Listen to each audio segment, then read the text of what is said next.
Welcome to the world of unimaginable wealth in the Roman Empire, where fortunes could build cities or topple leaders. Now, find your favorite spot to rest. Let your shoulders relax and allow your breathing to slow to a gentle rhythm. There is no rush here. Simply let the weight of the day drift away. Where are you listening from tonight? A quiet room, perhaps? Or are you just now winding down your day? Is it late evening for you? Or is the morning just getting started in your own corner of the world? I hope your schedule has been kind. If you enjoy these journeys into the past, a quick follow or subscribe ensures you never miss an adventure. Let us travel back together. Imagine you are standing not in your current room, but on a mosaic floor, cool beneath your feet. You are one of the wealthiest people alive, a senator whose name carries weight from the chilly northern provinces to the warm southern shores. Your influence is felt in the grand public baths you funded and in the quiet political meetings where loyalties are bought and sold. The cool of the marble floor seeped through the thin leather of Lucius Cornelius Scipio's sandals, a small comfort against the duties of the morning. From his position beside the family altar, he surveyed the scene in his atrium, the large central hall of his city home. Dozens of men, his clients, filled the space, their low murmur of conversation a familiar and necessary start to his day. The light that fell from the open roof above illuminated the central pool, its surface rippling with each drop of water from an overnight shower.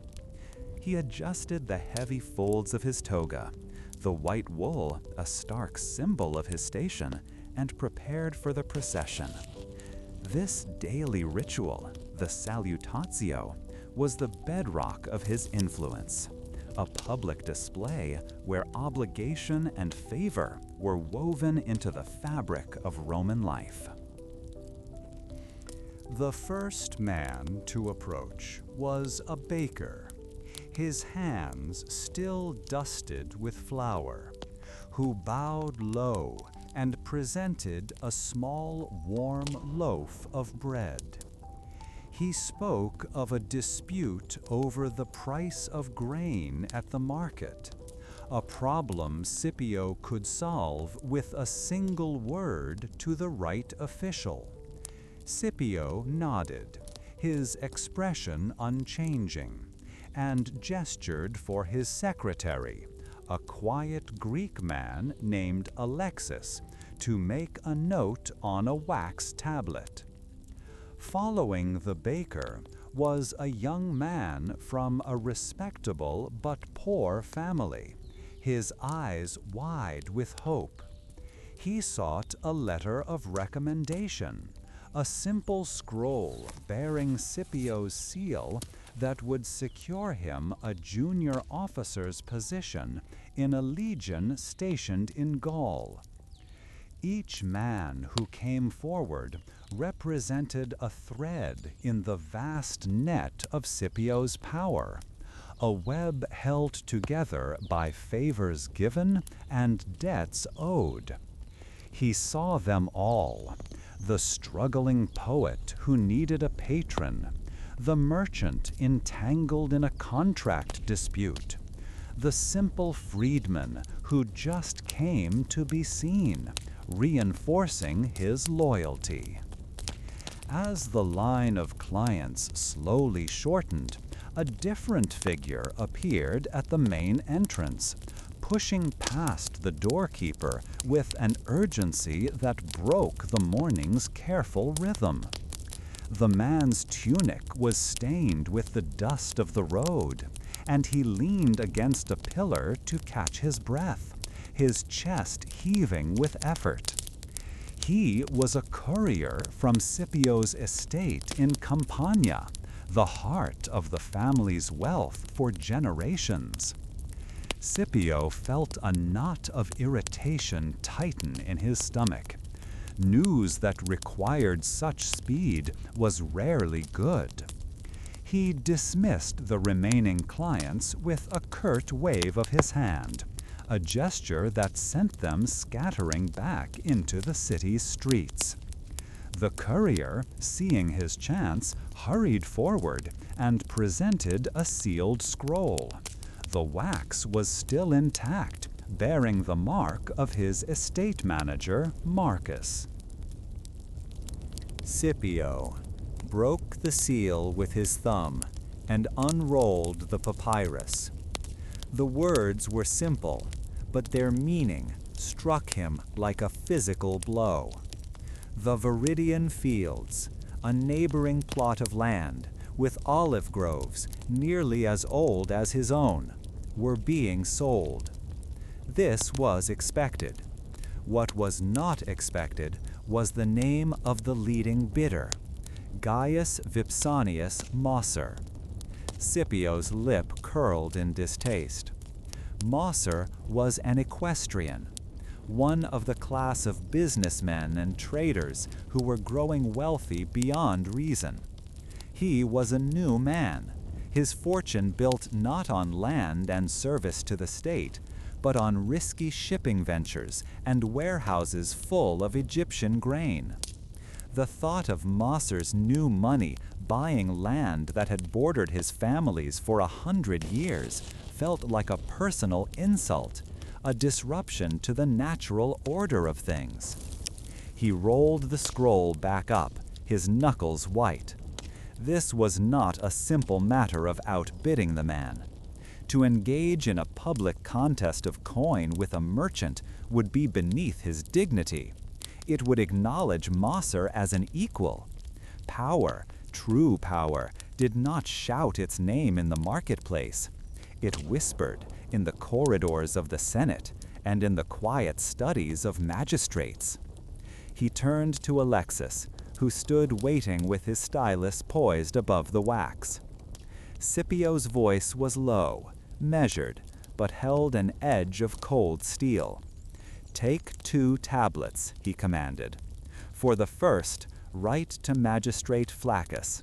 Begin with my warmest wishes for his daughter's upcoming wedding." Alexis's stylus began to scratch across the dark wax. Scipio continued, pacing slowly by the shimmering pool. "After the pleasantries, express my concern about a pending land survey in the Companion district. Mention some uncertainty about the boundary markers near my estate. Advise him that a thorough review would be prudent before any sales in that area are finalized. Remind him, gently, of my family's contribution to his own father's political campaign." It was a perfectly crafted message, a polite request wrapped around an ironclad reminder of past favors. Flaccus would understand immediately. A delay, a bureaucratic tangle. It would be enough to frustrate a man like Mosser, who likely valued speed above all else.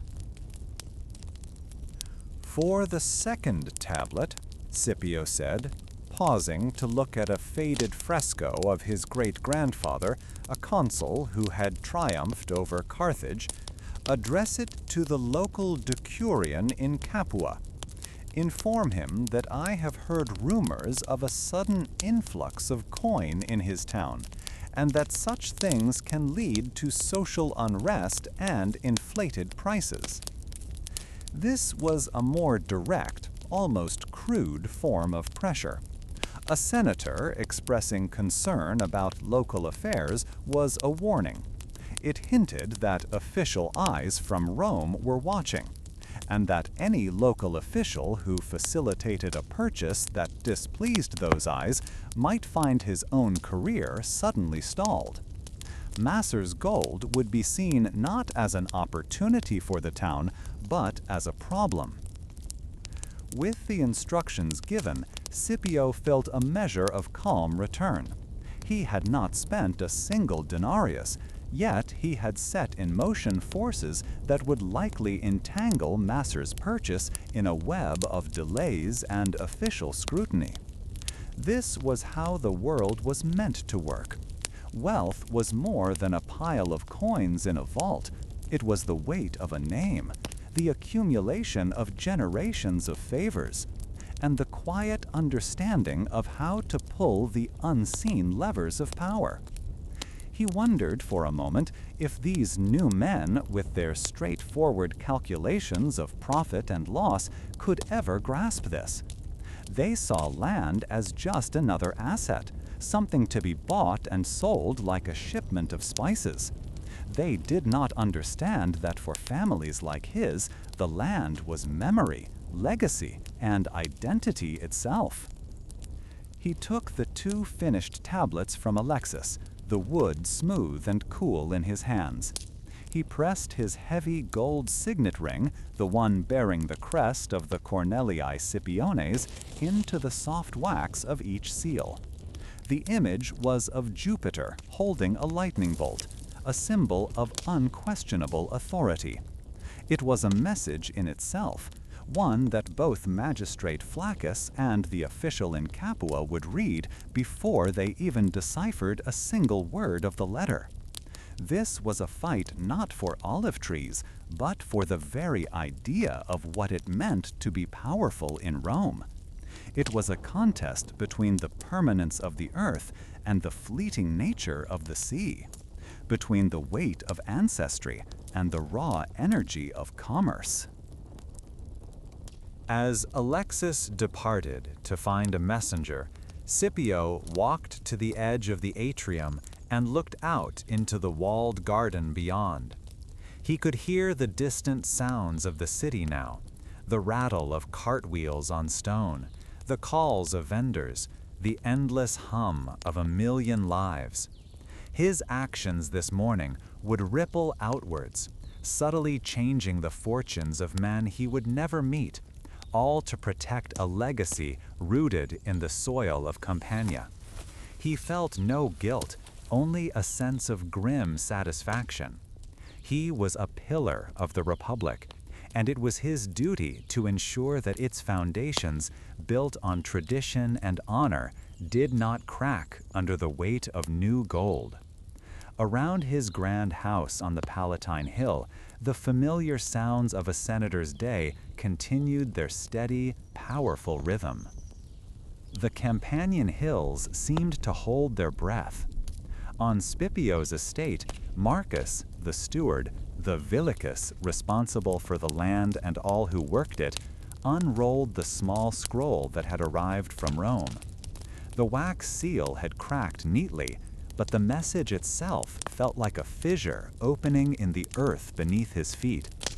He ran a thumb over the crisp, confident script of his master, Lucius Cornelius Scipio. The senator's words were polite, as always, but the instruction was as hard and unyielding as the bedrock of the Apennines. The estate was to produce more oil than ever before. It needed to flood the local market, to be so abundant and so reasonably priced that the ambitions of a certain upstart neighbor would wither on the vine, just like untended grapes. This meant the careful balance of the harvest, a rhythm he had maintained for a decade, was about to be broken. To achieve this, Marcus knew exactly where the pressure had to be applied. He walked from the shade of his small office toward the low stone building of the press house. Inside, the air was dense with the sharp, green scent of crushed olives, and the groaning of the great wooden screw press was the only sound. The slaves, their bodies slick with a mix of sweat and oil, moved in a practiced, weary circle, feeding the pulp into woven baskets. He watched them for a moment, their movements slow and economical, preserving energy for a long day. His arrival caused a brief pause. Consequently, he announced the change without ceremony. The work would continue for 2 hours past sunset by the light of oil lamps. There was no protest, only a quiet lowering of heads and a new heaviness in their already tired motions. From the press house, Marcus's path led him up the gentle slope to the plots worked by the tenant farmers. These men were not slaves, but their lives were bound to this land by generations of debt and tradition. He found Davis on his knees, patiently pulling weeds from around the base of a gnarled olive tree, his hands caked with the dry, pale soil. The farmer looked up, his face lined with the patterns of worry and work, offering a respectful nod. Marcus explained the new terms directly. Because of the need for a greater yield, the senator's share of the harvest would be increased. It was not a negotiation, it was a statement of fact. The surplus that Davis and his family relied on to buy salt, a bit of cloth, or a new tool was, with those few words, gone. Davis said nothing, but his hand tightened on the handle of his simple hoe, his knuckles turning white. Later that day, gathered with other tenants at the stone well, Davis felt the change ripple through his small community. The mood was somber, a mix of resignation and quiet anger. It was then that the whispers started. A man whose plot bordered the lands of the new owner spoke of something unfamiliar. This new master, this equestrian, who had made his fortune on ships, was not asking for a share of the crop. Instead, he was offering coin, actual silver sesterces, for any man willing to work by the day, clearing stones from a fallow field. The idea was so foreign that some scoffed, shaking their heads at such a foolish way to manage land. Yet for Davis, the thought of holding a coin, a piece of wealth that was his alone, and not a portion of something he owed, lodged itself in his mind.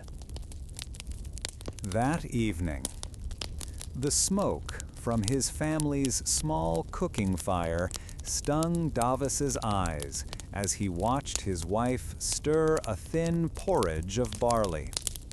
His 2 children were playing with stones in the dirt, their laughter a fragile sound in the growing dusk. He looked at their worn tunics and their bare feet, and the choice before him felt like 2 heavy stones grinding together in his gut. To stay was to accept the familiar hardship, to trust in the protection of a patron who demanded more each year. It was the way his father and his father's father had survived. Their loyalty to the great family of Scipio was their only real inheritance. But the promise of paid labor, however risky and uncertain, offered something else entirely, a chance, however small, to provide for his own. He found himself torn between 2 worlds. One was the world of obligation, where a man's worth was measured by his loyalty to a powerful name. In that world, security came from being a small, dependable part of a great estate. The other world was one of transaction, where a man's work for a day earned him a coin for that day, and nothing more. It offered no loyalty and no long-term protection, but it did offer a direct reward for his sweat. He wondered if his father's beliefs about the old ways were still true. The senator in Rome felt as distant as the gods, while the clink of a coin was something a man could feel in his own hand. This new landlord's approach was a disruption. It created a tension not just over a plot of land, but over the very people who worked it. The competition was no longer just about who owned the most fertile fields, but about who could command the labor of men like Davis. By offering wages, the equestrian was challenging the ancient system of patronage that held the countryside together. He was suggesting that a man's time and effort had a price that could be paid in silver, severing the deep, binding ties of obligation that ran from the tenant farmer all the way to the senator's grand house in Rome. Slow pace. Davis looked across the valley toward the neighbor's property, where he could see the flicker of torches. Men were working there, even now. He imagined the feel of a silver coin, cool and heavy in his palm. It was a dangerous thought. To offer his labor to Scipio's rival, even for a single day, would be seen as a betrayal. The villicus, Marcus, would surely find out, and the consequences could be severe. Yet the image of his children's hungry faces was a far more immediate threat than the anger of a distant master. The choice remained his alone, a secret burden he carried as the last light left the sky. It was a decision that felt heavier than any stone he had ever lifted from the fields. The faint, earthy smell of the cooling dust lingered in the quiet air as Davis sat in the doorway of his home, considering all that had shifted in a single day. Meanwhile, in Rome, the clamor of creation replaced the quiet rustle of olive leaves. On the Esquiline Hill, a place where the gardens of the wealthy overlooked the crowded districts below, Gaius Vipsanius Nacker stood with his arms crossed. A fine powder of cut stone and dried mortar coated his expensive leather sandals, and he periodically wiped a film of grit from his lips. Around him, dozens of men worked with a rhythmic energy, their shouts mixing with the sharp crack of hammers splitting stone and the grating squeal of pulleys hoisting wooden beams. Macker ignored the sweat that trickled down his temples, his gaze fixed not on the labor, but on the architect standing before him, a man whose traditional ideas felt as dusty as the air itself. The architect, Lucius, unrolled a fresh sheet of papyrus with a delicate flourish, revealing a charcoal sketch of a grand dining room. He pointed with a slender finger. Here, on the main wall, we will place a mosaic of Hercules completing one of his great labors. It speaks of strength, of overcoming adversity, a fitting theme for the house of a great man. Lucius smiled, confident in his taste, which was the taste of every established family in the city. His proposed design was elegant, safe, and utterly predictable. It was the kind of art that adorned the homes of men who had inherited their greatness, not forged it with their own hands. Macer let out a short, sharp laugh that made a nearby stonecutter pause his work for a moment. Hercules? Lucius, my friend, the gods did not fill my granaries. Hercules did not negotiate with the grain merchants in Alexandria when they tried to triple their prices. He stepped forward and tapped the papyrus, his finger smudging the drawing of the mythical hero. I want no dusty legends on my walls. I want the truth. I want my story. He turned and gestured toward the vast, unfinished space. There, on that wall, I want a mosaic of the port of Alexandria.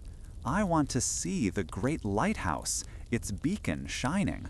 I want to see my ships, the Fortuna and the Triumph, with their sails full, their hulls low in the water, heavy with Egyptian grain. As he spoke, the memory of that distant port returned to him, so vivid he could almost smell the mix of foreign spices and salt from the sea. He remembered the tense days spent in shaded courtyards, arguing in broken Greek with men whose loyalties shifted like desert sand. The entire venture had been a gamble, a bet against pirates, storms, and corrupt officials. He had pledged everything he owned, using his entire fortune as collateral to secure the contract. While men like Scipio counted their wealth in ancient olive trees passed down through generations, Macer had earned his in the frantic, shouting chaos of a foreign marketplace. Consequently, his home would not be a quiet shrine to his ancestors. It would be a monument to his own nerve. This desire for a different kind of statement extended beyond the decorations. Lucius, attempting to regain control, led Macer toward an opening where a wall was being framed. And for the windows, we will use the traditional design, small panes of glass set high for privacy and to keep out the worst of the summer's warmth. Macer shook his head before the architect had even finished.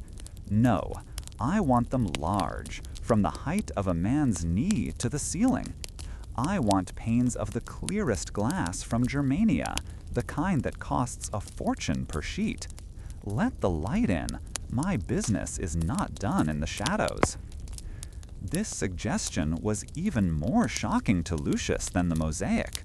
Such an expanse of glass was an extravagance few could afford, a display so bold it bordered on offensive to the old families. The architect's face tightened. Lord Macer, such openness. It is not the Roman way. A home is a private sanctuary, a fortress for the family. Vast windows invite envy. They speak of commerce, not of dignity. The word hung between them, commerce. To men of Lucius's inking, it was a necessary but slightly dirty business, something separate from the noble pursuit of managing land or serving the state. For Macer, however, commerce was everything. It was the blood in his veins, the source of every stone being laid and every nail being hammered into place. His fortune was not buried in the soil. It was fluid, moving on the tides, and his house would reflect that. My dignity is my success, Lucius said, his voice low but firm. This house is a ledger, and every column will be tallied for all to see. The marble is from Numidia because my ships brought it here. The timber is from the Black Sea because I financed the expedition. The glass will be from Germania because I have agents there. He gestured around at the rising structure, a skeleton of wood and stone that would soon be the grandest new home in the district. Men like Senator Scipio look at their villas and see the faces of their grandfathers. When I look at this house, I will see a fleet of ships, a column of numbers, and the sweat on my own brow. That is a foundation worth displaying. Lucius bowed his head slightly, a gesture of professional surrender. The client's coin spoke louder than tradition. As you wish, Lord Macer. I will have new drawings made up at once. He rolled up his papyrus, the image of Hercules now hidden within. The architect understood that he was not merely building a house. He was helping to craft a new definition of power, one written in bills of lading and shipping manifests rather than in family trees. This new money was loud, ambitious, and cared little for the quiet approval of the past. As Lucius walked away to instruct the foreman, Macer was left alone for a moment amidst the controlled chaos of his rising legacy. He ran his hand over a massive, cool block of imported marble, its surface smooth and streaked with veins of gray and rose. In that moment, touching the stone brought from a distant quarry, he could almost forget the precariousness of the sea voyages that had paid for it all. The rhythmic clack-thump of the looms was the heartbeat of Lyra's world. From her small raised platform, she could see the entire workshop, a long hall where sunlight, cut into sharp rectangles by the high windows, illuminated the fine dust of wool that always seemed to linger. The air carried the earthy scent of lanolin from the raw fleeces and the sharp, vinegary tang of the dye vats in the courtyard. As a freedwoman, a person once owned but now legally free, every shuttle that flew across a warp was a testament to her new life. She had been a weaver in the household of Senator Scipio, a place of quiet tradition where patterns never changed. Now, as the manager of this workshop and a client of the equestrian Gaius Vipsanius Macer, she was part of something entirely different, something faster and louder. This new pace was made clear when Macer himself strode into the workshop. The weavers, who usually chattered quietly as they worked, fell silent. Their hands kept moving, but their attention was fixed on the man whose investments paid for the roof over their heads. Macer was not like Scipio, whose wealth was as old and silent as the stones of his villa. Macer's fortune was new, earned from the sea, and it clung to him in the fine Egyptian linen of his tunic and the glint of a golden ring. He didn't waste time on pleasantries. He ran a hand over a bolt of deep blue cloth destined for a senator's toga. "It is good, Lyra," he said, his voice direct and accustomed to command. "But it is not fast enough. The wives of the magistrates want new patterns from the East, and they want them before the festival. We need more cloth, produced more quickly." Macer's words hung in the quiet hall long after he departed. More and faster, it was the constant demand of his world, a world of ships arriving and departing, of contracts signed and profits counted. Lyra felt the pressure settle on her shoulders. In Scipio's household, a single tapestry might take a year, its value measured in the slow, meticulous perfection of each stitch. Here, value was measured by the number of finished bolts stacked by the door at the end of the week.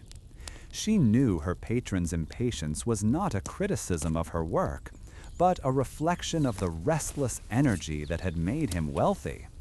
He saw a demand and wanted to meet it immediately, before a rival could. It was this thinking that had built his fortune, but it clashed with the ancient rhythms of the loom.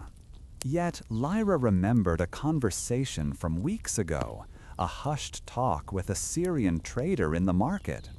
He had spoken of looms in Antioch that were different, wider, and more complex, capable of weaving intricate patterns at a speed she could hardly imagine. He had even drawn a rough sketch for her on a shard of pottery, a confusing jumble of extra heddles, the looped cords that separated the threads, and foot pedals. At the time, she had dismissed it as a traveler's tale. Now, Macer's demand brought the memory back. It was a risk. A new loom would be costly to build, and would require retraining the weavers, slowing production before it could ever be sped up. It was a gamble, but Macer was a man who understood gambles. With this thought solidifying her resolve, Lyra made her decision. She commissioned a carpenter to build a single loom based on the trader's sketch. When it was installed, a strange, complicated machine of wood and rope, the other weavers gathered around it with suspicion. Alara, the oldest and most respected weaver in the workshop, shook her head, her hands resting on her hips. "This is not our way," she said, her voice carrying the weight of decades of experience. "Our hands know the old looms. This is a tangle of foolishness. It will only make knots and waste good thread." The other women murmured in agreement, their faces a mixture of fear and defiance. They saw a threat to their skill, a dismissal of the craft they had spent their lives perfecting. Lyra understood their fear. She had felt it herself when she was first given her freedom. The terrifying uncertainty of a world without a master to direct her every move. Instead of issuing an order, she simply sat at the new loom. Her own fingers fumbled at first with the unfamiliar setup. The other women watched, their expressions critical. She ignored them, focusing on the memory of the trader's drawing and her own deep knowledge of how threads must interlace. She threaded the warp, the vertical foundation of the cloth, with painstaking slowness. She worked the pedals with her feet, feeling the strange new rhythm as they lifted different sets of threads, opening a path for the shuttle. Slowly, a pattern began to emerge. It was not the simple stripe or familiar geometric shape of Roman custom. It was a fluid, swirling design of vines and leaves, a style she had seen on a silk fragment from the East. The shuttle flew through the opened threads with a smooth, quiet whisper, a sound completely different from the hard clack of the older looms. She worked for hours, her back aching and her mind completely focused, the rest of the workshop fading into a distant murmur. The other weavers had stopped their own work, drawn by the silent spectacle. They watched as the cloth grew, inch by careful inch, under Lyra's hands. When she finally cut the first small section from the loom, she held it out. The cloth was finer than anything they had ever produced, with a weight and drape that felt almost liquid. The pattern was woven directly into the fabric, a complexity that would have taken weeks of embroidery to achieve with the old methods. Elara stepped forward and took the cloth from her. She ran it between her thumb and forefinger, her critical expression softening into one of wonder. She looked not at Lyra, but at the loom, seeing it now not as a threat, but as a promise. The silence in the room was broken by a single, respectful nod from the old weaver. That nod was the only permission needed. In the following days, the workshop became a place of learning. Lyra taught Elara first, and then, together, they taught the younger weavers. There was frustration and wasted thread, but there was also a new energy, a shared challenge that bonded them together. The rhythmic clatter of the old looms was now joined by the softer, faster whisper of the new one, a changing music that signaled a shift not just in their technique, but in their possibilities. Lyra was no longer just a manager. She was an innovator, a keeper of new knowledge. She was proving her worth to her patron in a way that went beyond simply following orders. When Maser next visited, a stack of the new patterned cloth was waiting for him. He picked up a bolt of fabric, its pattern a cascade of silver leaves on a field of deep purple. He was a merchant, not an artisan, but even he could see the difference. He held it up to the light, his eyes not on the beauty of the design, but on the flawless execution. "This will sell for twice the price," he murmured, his mind already calculating. "And you say you can make it faster now?" He looked at Lyra, and for the first time, she saw not just a patron assessing his investment, but a partner acknowledging a shared success.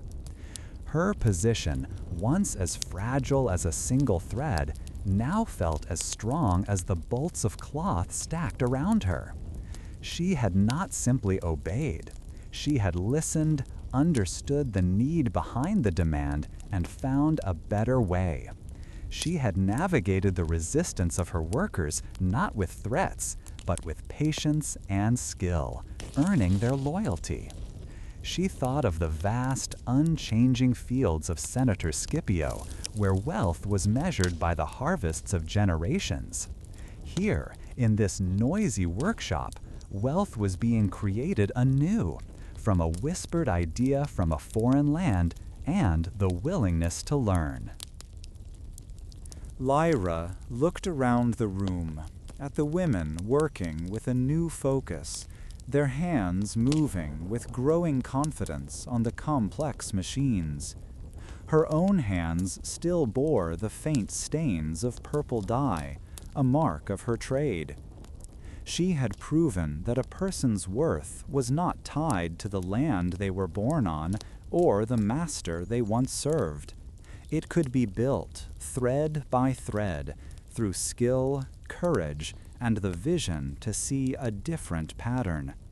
The threads of commerce, of loyalty, and of innovation had woven themselves so completely into her world that she could no longer imagine a life without their constant, comforting tension.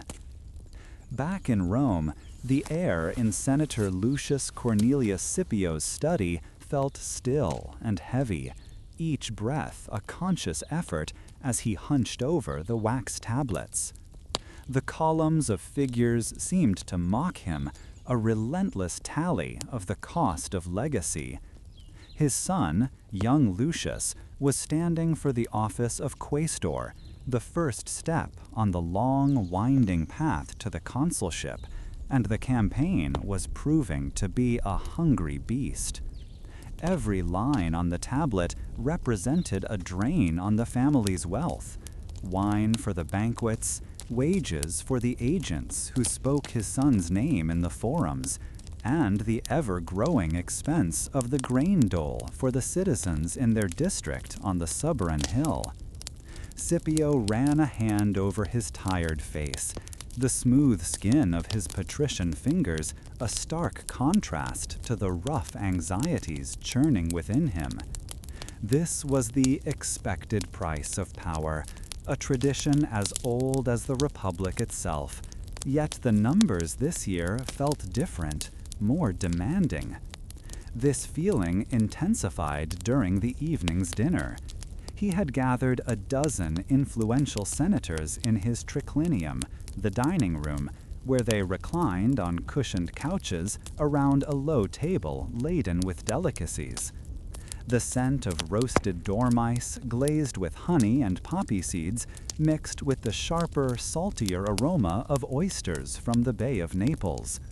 Scipio watched his son carefully, noting how the boy laughed a little too loudly at a joke from a notoriously dull senator, and how he struggled to hold his own in a debate over military appointments in Syria.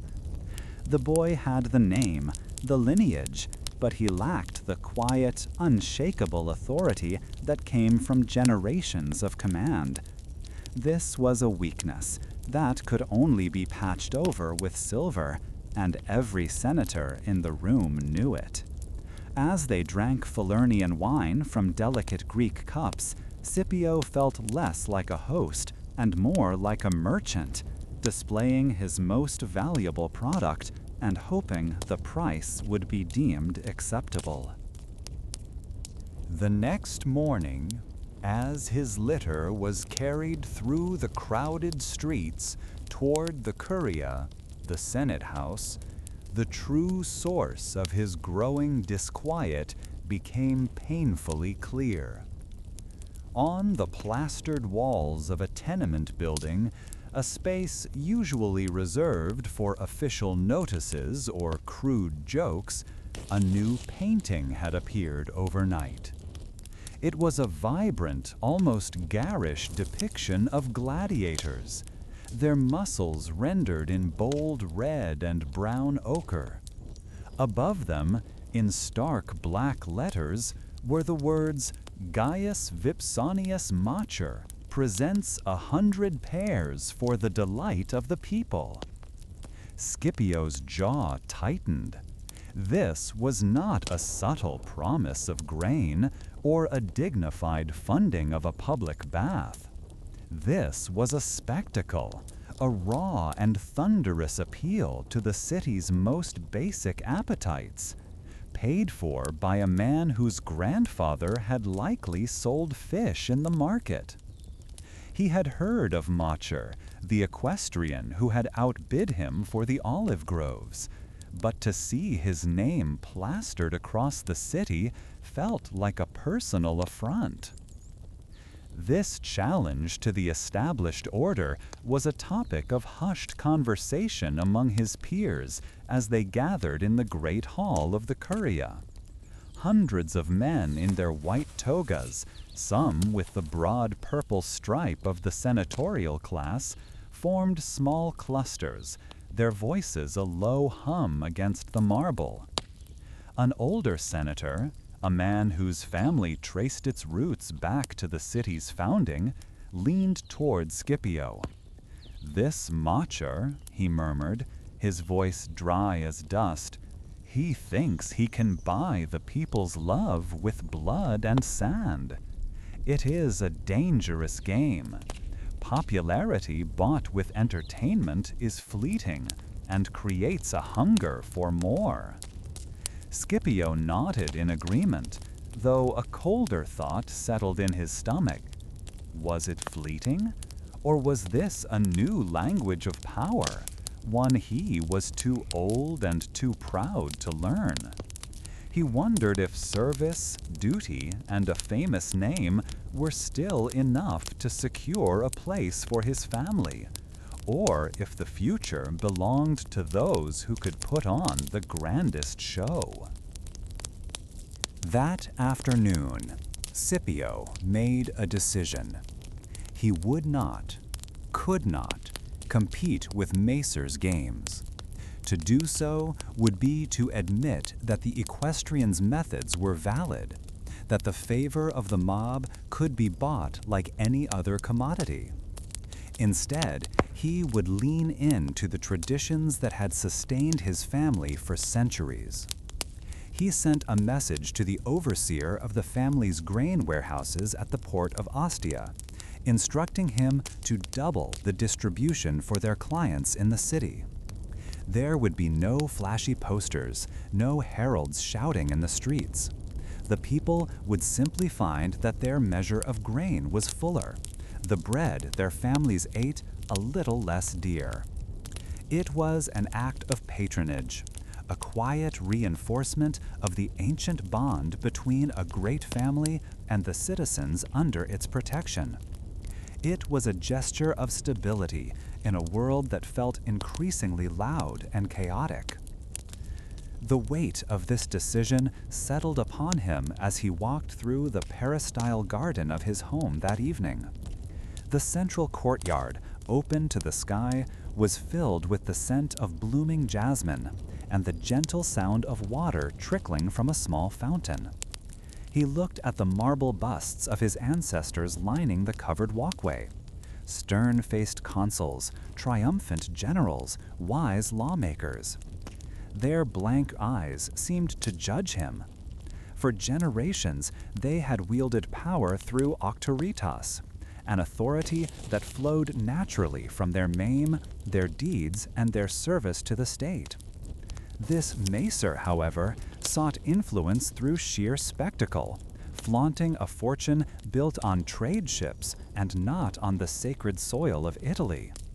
Scipio feared that the foundation of their world was shifting, that the solid rock of lineage and duty was being eroded by a tide of new money. He found his wife, Cornelia, instructing a slave on the arrangement of fresh figs for their evening meal. She listened as he spoke of his concerns, her expression thoughtful. "You do what is right, Lucius," she said, her voice calm and steady. "Let this merchant have his noisy games. Our name is carved into the bridges and aqueducts of this city. His is merely painted on a wall. Paint washes away in the rain." Her words were a comfort, yet they did not entirely soothe his unease. He had seen the eager faces in the crowds that morning, the way their eyes lit up at the promise of the arena. He worried that what was painted on the walls was more compelling to them than what was carved in stone.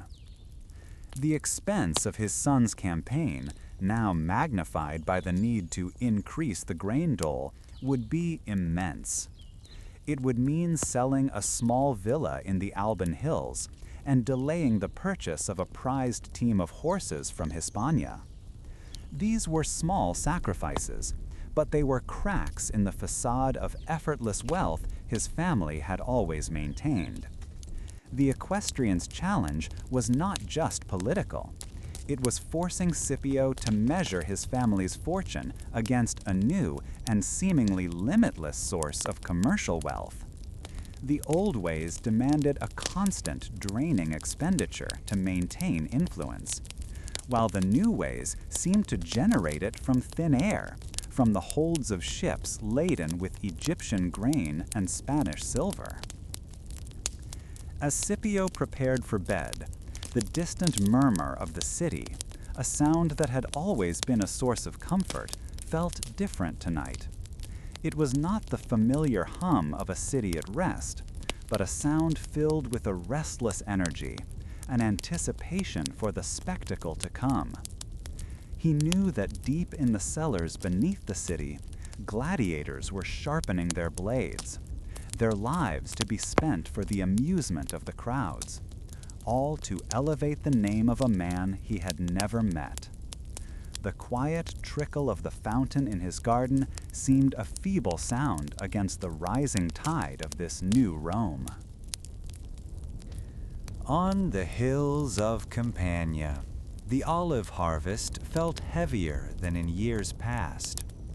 Davis moved between the gnarled trees, his hands stained and sure, but his back ached with a new kind of weariness. It was not just his own fatigue, but the weight of an absence. Every time he reached for a high branch, he felt the space where his son Titus should have been, his youthful energy making the work feel lighter. The boy had been swept away by stories that drifted from the city like pollen on the wind. Tales of coin for a day's work, of free grain distributed by wealthy men seeking favor, and of magnificent games that filled the sky with noise and excitement. Davis had tried to warn him that such promises were often hollow, but the lure of Rome was stronger than a father's caution. The empty space at the dinner table was a constant reminder of this departure. His wife would set out the coarse bread and thin vegetable stew, her eyes lingering for a moment on the vacant stool. The work that once took the family a full day now stretched into the fading light of dusk, leaving them with sore muscles and a quiet that felt more draining than the labor itself. Davis found himself pausing more often, not just to catch his breath, but to listen, as if he could somehow hear the distant roar of the city that had claimed his son. He understood the boy's restlessness, the desire for something more than a life spent chasing the seasons on land that would never be his. Yet a deep unease settled in his gut. The city gave, but it also took, and he feared what price it would demand from a boy armed with little more than strong hands and hopeful dreams. Meanwhile, Titus had found the stories to be true, at least at first. The sheer scale of Rome had left him breathless, a world of stone and marble that made the family's small farmhouse seem like a child's toy. He had arrived just as posters were being pasted on the walls, announcing games funded by a man named Gaius Vipsanius Macer. The name meant nothing to him, but the promise of spectacle was a language everyone understood. He joined the great river of people flowing towards the arena, a tide of humanity so dense he was carried along with it, his feet barely needing to move. The feeling was intoxicating, to be a single drop in such a mighty ocean, all moving as one. Inside the vast stone bowl of the amphitheater, the world became pure sound. The collective roar of tens of thousands of people was a physical force pressing in on him from all sides. He had never imagined so many voices could join together, a thunder that shook his bones and made the very air seem to tremble. Performers in bright costumes, gladiators with gleaming armor, and exotic animals he had only ever heard of in stories paraded across the sand below.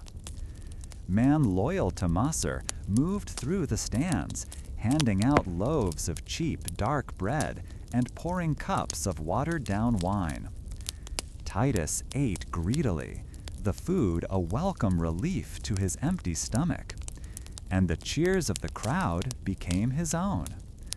For a few glorious hours, he was not a poor farmer's son, but a Roman, a part of the city's grand beating heart. That feeling of belonging, however, was as short-lived as the afternoon's entertainment. The next morning, the thrill had vanished, replaced by the familiar ache of an empty stomach. The bread from the games was long gone, and the excitement of the crowd was now just a dull ringing in his ears. He woke before dawn, the chill of the flagstones in the crowded tenement seeping through his thin tunic. He joined the silent procession of other men, their faces etched with the same mixture of hope and anxiety, making their way towards a large construction site near the Esquiline Hill. This was the reality that followed the spectacle, the daily struggle for a single day's wage, a chance to haul bricks or mix mortar under the watchful eye of a foreman. He stood in a vast, shuffling crowd, a sea of hundreds of men, all hoping to be chosen. They were a mix of dispositions: displaced farmers like himself, freedmen with no patrons, and city-born poor who knew no other life. There was no friendly chatter here, only the tense quiet of competition. Titus watched the foreman, a burly man with a permanent scowl, walk along the edge of the crowd. The man's eyes scanned them not as individuals, but as a collection of limbs and muscles to be assessed for their utility. He would point a thick finger, and two of his assistants would pull a man from the crowd. Each selection was met with a surge of envy and a collective unspoken sigh from those left behind. Titus tried to stand taller, to look strong and capable, but he felt himself shrinking with every man chosen ahead of him. He was not as brawny as some of the dock workers, nor did he have the weathered, familiar face of a man the foreman might recognize from previous days. He was just another anonymous body in a city that had a seemingly endless supply of them. He saw the desperation in the eyes of the man next to him, a hollow look that spoke of a family waiting for him to return with food. The brief illusion of unity he had felt in the arena was gone, replaced by the stark truth that every man here was his rival for a few coins. The foreman made his final selection, gesturing for the chosen group to follow him through the wooden gates of the construction site. The remaining crowd seemed to deflate, the last bit of hope draining out of them. A low murmur of disappointment rippled through the men as they began to drift away, another morning's effort resulting in nothing.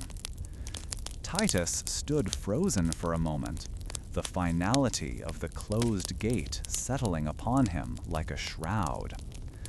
The grand promise of Rome, the city of opportunity, now felt like a cruel joke. He had traded the certainty of hard labor on the farm for the complete uncertainty of life in the city, and the exchange felt deeply foolish.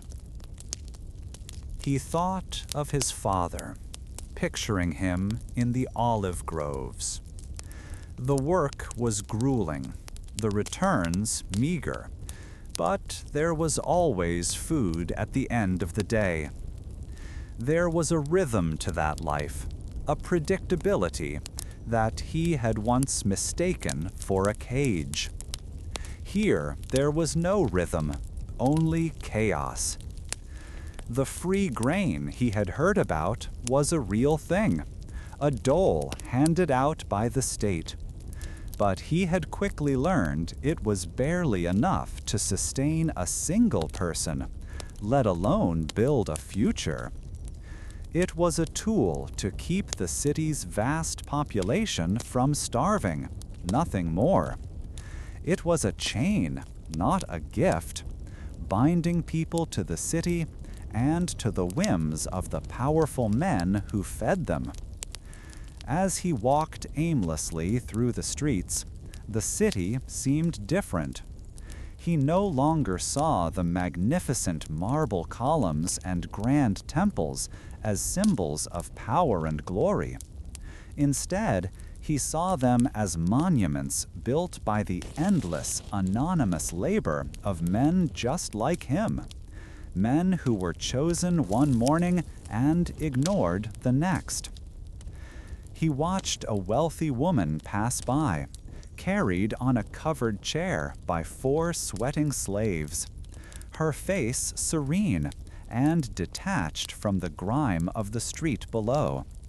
The gulf between her world and his was so immense it felt like a different reality, one he could see but never touch.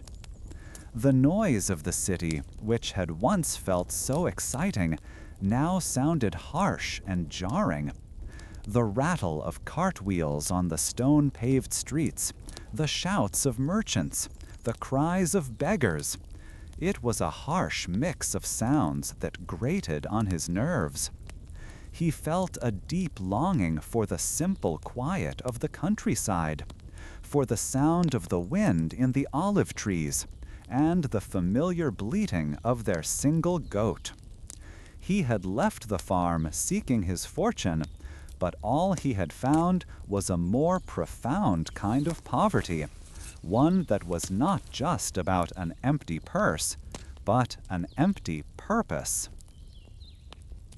He found a spot on the steps of a public building, one of countless others doing the same, waiting for the day to pass. The sun warmed the stone beneath him, but it offered little comfort. He wondered what he would do tomorrow. Would he return to the same construction site to face the same odds and the same likelihood of rejection? Or would he try to find another place, another foreman, another crowd of desperate men? The options felt bleak and identical, each path leading to the same uncertain place. He thought again of the farm, of the way the soil felt in his hands, of the satisfaction of seeing the rows of beans he had planted begin to sprout. That life was hard, but it was his. Here, in this massive, indifferent city, he belonged nowhere. He was an unseen hand, a body to be used or discarded, his fate decided by the gesture of a man who did not even know his name. The city had lured him with a promise of excitement and freedom, but it had delivered only anonymity and a gnawing hunger. The morning's raw disappointment had settled deep into his spirit, a cold weight in the pit of his stomach. But all around him, the vast, churning life of Rome moved forward, indifferent to the fate of one more farmer's son. The carts continued to rattle, the merchants continued to shout, and the great city, built on a foundation of countless unseen hands, carried on with its day.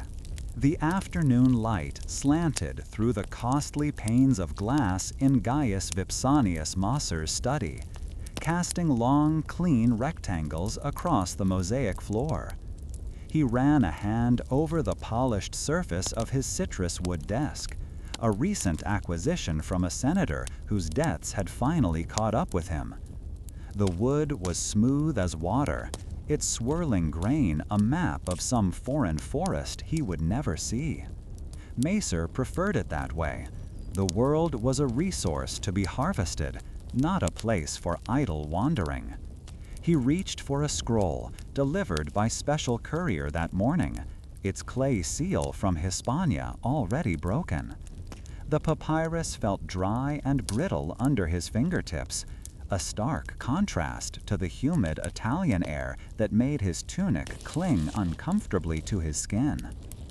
The morning's raw disappointment had settled deep into his spirit, a cold weight in the pit of his stomach.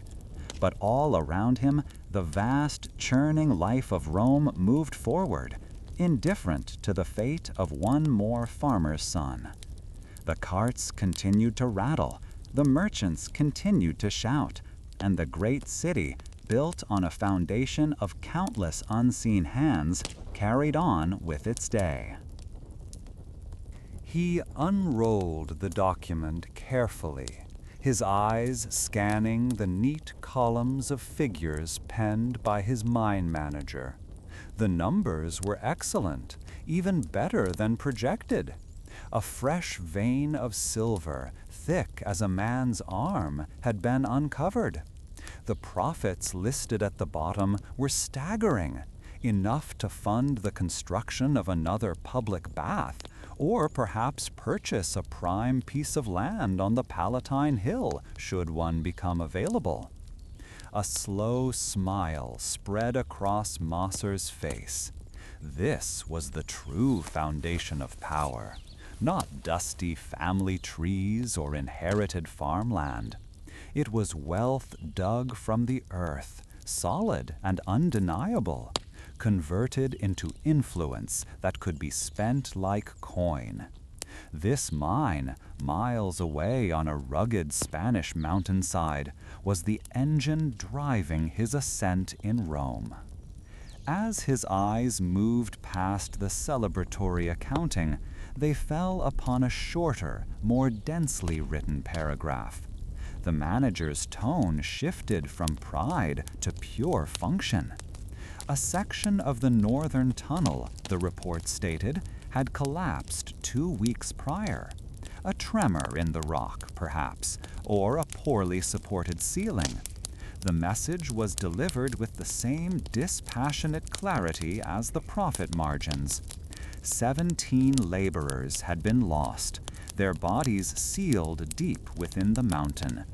The cost of their replacement from the nearest slave market was already being negotiated, a minor but necessary expense against the mine's immense output.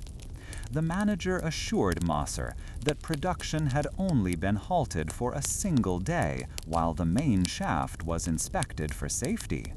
For a moment, the polished study seemed colder. Moser felt a sudden tightness in his chest, an involuntary clenching of his jaw.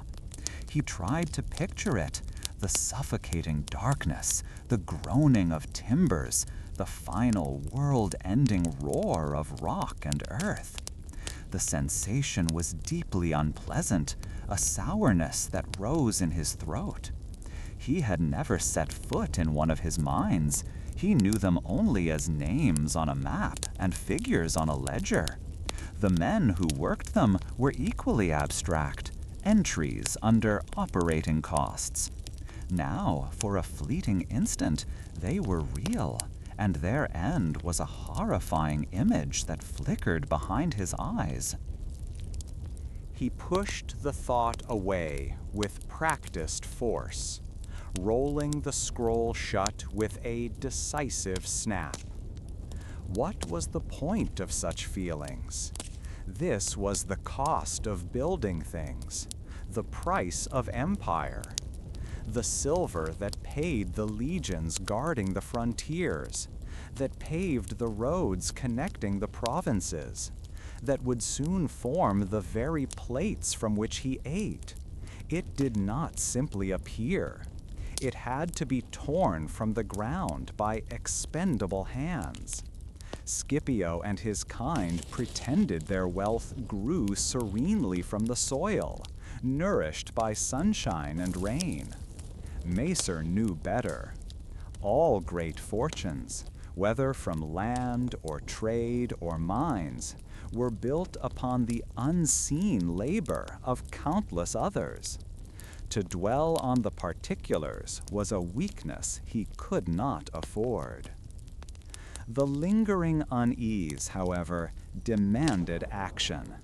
It needed to be paved over with something solid, something beautiful. He summoned a household slave. "Send for Leonidas the silversmith," he commanded. "Tell him I have a commission for him, a significant one." The act of giving the order was itself a comfort, a reassertion of his control over the world. While others toiled in darkness, he would command the creation of light. He would transform that raw, tainted metal into a monument to his success, an object of such artistry that its grim origins would be completely forgotten by all who saw it. A short time later, Leonidas was shown into the study. He was a Greek freedman with hands gnarled and stained from his craft, but his eyes were sharp and intelligent. He bowed, not with the deference of a slave, but with the quiet confidence of a master artisan. Moser unrolled a fresh piece of parchment on his desk. "I require a full dining service for 12, he began, his voice steady and firm. "Plates, bowls, wine cups, serving platters, everything. The finest work you are capable of." He let the statement hang in the air, a challenge and a promise of immense payment in one. Leonidas nodded slowly, his gaze fixed on Macer. "A theme, Dominus?" he asked, his Latin accented. Mythological? A scene from the great poets? Macer scoffed internally. He had no time for dusty myths of gods and heroes. His life was the only epic that mattered. The sea, Macer declared. I want the sea.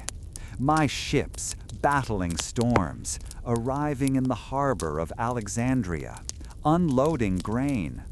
I want dolphins leaping from the waves on the cups, and the face of Neptune himself on the main platters. My success came from the water. I want every guest who dines at my table to be reminded of it. The silversmith's eyes lit up with artistic fire. He saw the possibilities, the intricate detail, the flowing lines. He began to sketch on a wax tablet he carried, his stylus moving with surprising speed. Macer watched him, a sense of satisfaction washing away the last traces of his earlier discomfort. He was taking the dark, heavy secret of the earth and turning it into a celebration of the open, sunlit sea. The silver, which had been the cause of an ending for 17 nameless men, would now mark the beginning of a new legacy for his house. As Leonidas described how he would use a special chasing technique to make the waves appear to move, Macer found himself thinking of the weight of the finished product. He imagined a heavy silver plate, cool to the touch, piled high with roasted pheasant and figs. He pictured lifting a cup, its surface covered in tiny, perfect dolphins, and drinking the finest Falernian wine. The images were potent, real. They were the substance of his life, the tangible rewards for his ambition and his refusal to be burdened by sentiment. He dismissed the craftsman with a wave of his hand, promising to review the detailed drawings in a week. Leonidas gathered his tablet and backed out of the room, leaving Macer alone once more. He picked up the Hispanian scroll and, without unrolling it again, placed it neatly in a wooden chest filled with other business reports. The lid closed with a solid, satisfying thud, sealing the account of profit and loss away from view. The matter was concluded. Outside, the light began to fade, turning from gold to a soft orange that painted the far wall of the room. Macer stood and walked to the window, looking out over the rooftops of his section of the Esquiline Hill. He could hear the distant sounds of the city settling in for the evening, the calls of merchants closing their shops, the rumble of carts on the stone streets. His home was a fortress of tranquility and order in the midst of it all. As the evening shadows lengthened, Macer found a deep and satisfying comfort not in memory or legacy, but in the solid, unyielding reality of the world he had purchased. The message arrived not with the frantic energy of a crisis, but with the quiet gravity of a problem that required a master's touch. Lucius Cornelius Scipio was in his library, a scroll of Stoic philosophy, open but unread on the polished wooden table before him. A gentle breeze, carrying the scent of rosemary from the sun-warmed gardens, stirred the linen curtains. He felt a rare sense of peace, a quiet that was seldom found in the bustling halls of the Senate. The runner, a trusted man from his Campanian estate, stood respectfully at the doorway, his chest still rising and falling from his journey. He spoke of the earth shuddering in the night, a brief but violent tremor that had passed with little consequence for the main villa, but had left its mark elsewhere.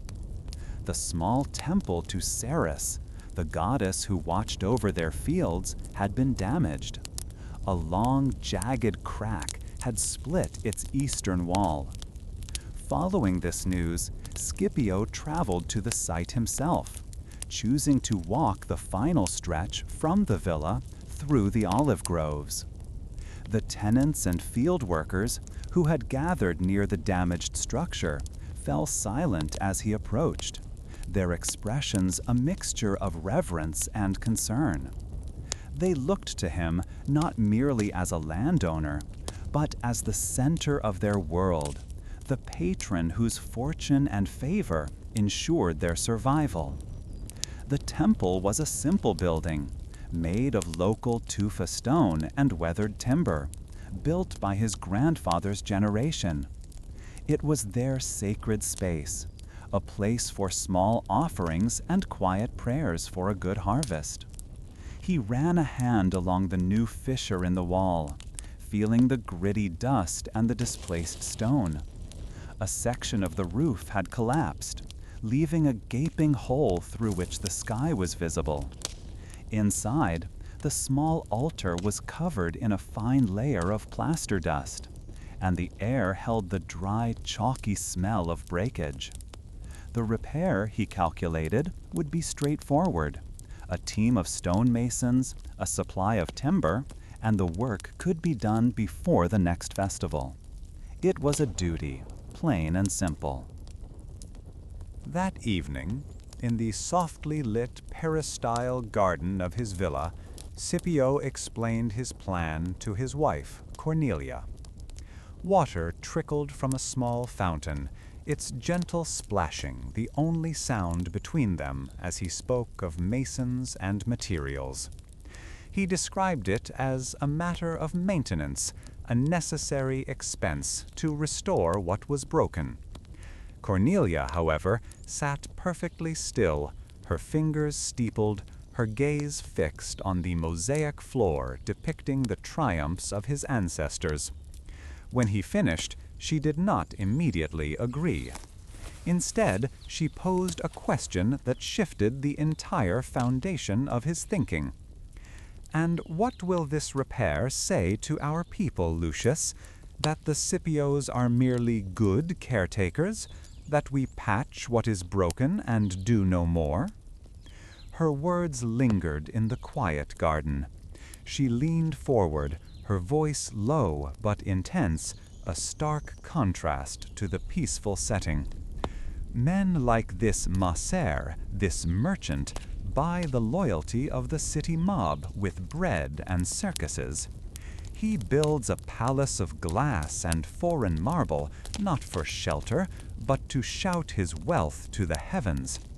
Do you think our tenants do not hear these stories? They hear of his generosity, his power. A simple repair suggests we are acting from necessity. A grand gesture, however, shows we act from strength." She spoke of cladding the old stone in gleaming marble from Luna, of commissioning a new statue of the goddess from a master sculptor in Athens. Her vision transformed the humble temple from a place of rustic worship into a monument. It was no longer about piety for the gods, but about a message to men. A message that the old power, rooted in land and lineage, was not fading.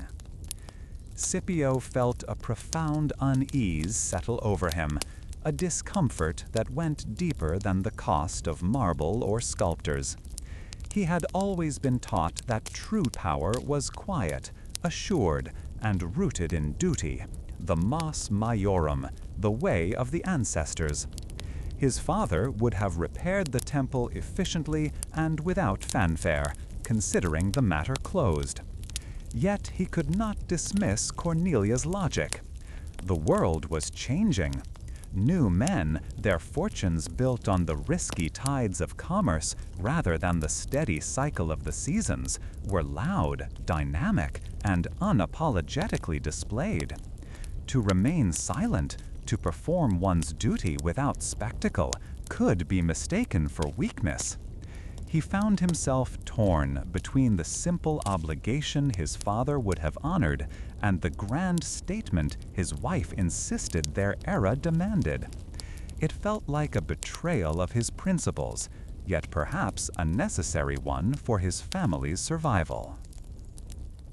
The internal debate stayed with him through a sleepless night. He thought of his son, whose political future depended entirely on the family's reputation and perceived influence. Funding a grain dole in Rome was a calculated expense, a direct investment in popularity. Sponsoring games, as Macer did, was an even more blatant purchase of public adoration. Cornelia was arguing that this small rural temple was part of the same battlefield. Piety itself had become a performance, another stage upon which the great families of Rome must prove their standing. A simple repair would serve the gods and the tenants, but a grand reconstruction would serve the name of Cornelius Scipio in the wider world, sending ripples all the way back to the Forum. The cost was not merely in coin, but in spirit. By morning, his mind was made. The choice felt less like a decision and more like a surrender to an unavoidable current of the times. He sent not for his usual foreman, but for a courier to take a message to a renowned architect in Rome, a man known for his work on public buildings. He penned another message to a contact in the port of Ostia, inquiring about the cost and availability of a shipment of premium marble. He did not feel the satisfaction of a pious man honoring his gods, nor the pride of a generous patron caring for his people. Instead, he felt the cold pragmatism of a general choosing a strategic position. He was fortifying his family's legacy, using stone and art as his weapons. This strategic shift changed the entire nature of the project. The tenants were informed that their temple would not simply be repaired, but reborn. Their gratitude was immediate and overwhelming, yet Scipio knew their simple thanks were for a project whose true purpose they did not understand. They saw a gift, while he saw a declaration. He reviewed the first sketches the architect sent from Rome. They showed elegant columns, a high, graceful roof, and a prominent inscription that would dedicate the temple not just to Ceres, but to the generosity of his family. The humble shrine was gone, replaced by a miniature masterpiece of Roman engineering and taste, a beacon of culture and wealth in the quiet countryside. Cornelia was pleased, seeing in the plans a reflection of her own ambition. She spoke of hosting a grand rededication ceremony, inviting influential senators from Rome to witness their family's devotion and prosperity. The guest list itself would be another carefully crafted message. Scipio listened, nodding in agreement, but a part of him felt a quiet sense of loss. He had set out to mend a crack in a wall and had ended up commissioning a monument to himself. The act of worship had been supplanted by an act of public relations. He wondered if the gods could even see the prayers of the humble through such a magnificent facade. The initial work began with the careful dismantling of the old structure. The weathered tufa stones, worn smooth by generations of hands, were piled to one side. The scent of turned earth and stone dust now mingled with the familiar smell of the fields. Scipio stood on the hill overlooking the construction site, watching the surveyors mark out the foundations for a building twice the size of the original. He was no longer just a landowner, he was a creator, imposing his will and his wealth upon the landscape, just as he did in the political arenas of Rome. He was ensuring that every person who gazed upon this hill would be reminded not just of the goddess, but of the powerful mortal who had housed her in marble. He thought of the tenant farmers, people like Davus, whose lives were tied to the land he owned. For them, the temple was a place of sincere hope, a focal point of their community. Their relationship with the divine was direct, born of sun and soil. His own relationship with the gods, he realized, was now mediated through architects and accountants. He provided the funds, and others would provide the skill and the labor. It was a transaction, a way of securing divine favor, just as he secured political alliances, with a calculated and impressive expenditure. The simplicity of his grandfather's faith felt like a distant memory from a simpler age. The architect arrived from Rome to oversee the laying of the new foundation, bringing with him scrolls filled with precise measurements and designs for intricate carvings. He spoke of proportions, of sight lines, of the way light would fall across the altar at midday. Scipio listened, appreciating the man's artistry, but he also recognized that the conversation was entirely about appearance. The substance of faith was absent, replaced by a deep concern for aesthetics and the impression the final structure would create. It was a perfect reflection of his own dilemma, the conflict between inner belief and outer display. As the plans were finalized and the first blocks of pristine white marble arrived on heavy carts, a new sense of purpose began to replace his unease. If this was the game he had to play, he would play it to win.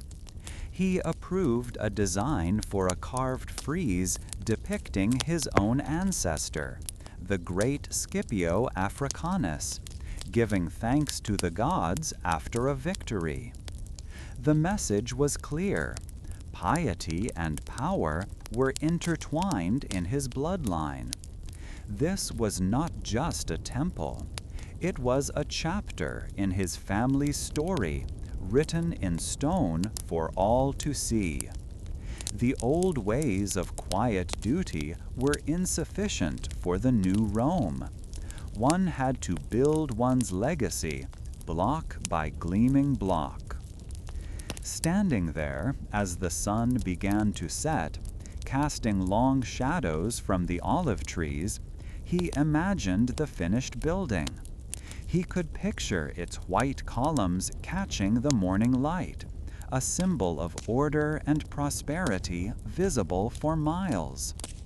The approval of his peers in Rome seemed more important now than the simple gratitude of his tenants. He had made his choice, transforming an act of community care into a spectacle of personal power. The weight of the gods, now to be housed in his marble, felt both a personal burden and an eternal testament to his name. Gaius Vipsanius Macer felt the dampness of the scroll even before his secretary unsealed it. The courier who had brought it from the port of Ostia stood shifting his weight, his eyes fixed on the mosaic floor, unwilling to meet Macer's gaze. That alone was a poor sign. The man's cloak still smelled of salt and rain, a scent that clung to the bad news it carried. When the secretary began to read, his voice was flat, mechanical, as if hoping to rob the words of their power. The report spoke of a sudden storm, a malevolent squall that had risen without warning from a calm sea south of Crete. It described winds that tore sails to ribbons and waves that rose like angry gods from the depths. 2 ships, the Fortuna and the Annona, laden with Egyptian grain destined for the markets of Rome, were lost. Every hand, every sack of wheat, swallowed by the sea. Motcher felt a coldness spread through his chest, a stark contrast to the mild warmth of his study. He waved a dismissive hand, and the courier and secretary vanished, leaving him alone with the silence. His vast fortune, a structure he had built with nerve and calculation, suddenly seemed less like a monument of marble and more like a house of cards.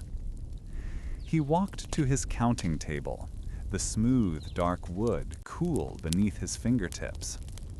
He began to move the small clay beads of his abacus, the clicking sound sharp and precise in the quiet room. He tallied his assets, the silver mine in Hispania, the textile workshop managed by Lyra, the remaining ships in his fleet. Then he subtracted the immense value of the lost grain and the cost of the ships themselves. The numbers on the right side of the frame seemed to shrink before his eyes. It was more than a simple loss. It was a wound that threatened to bleed him dry.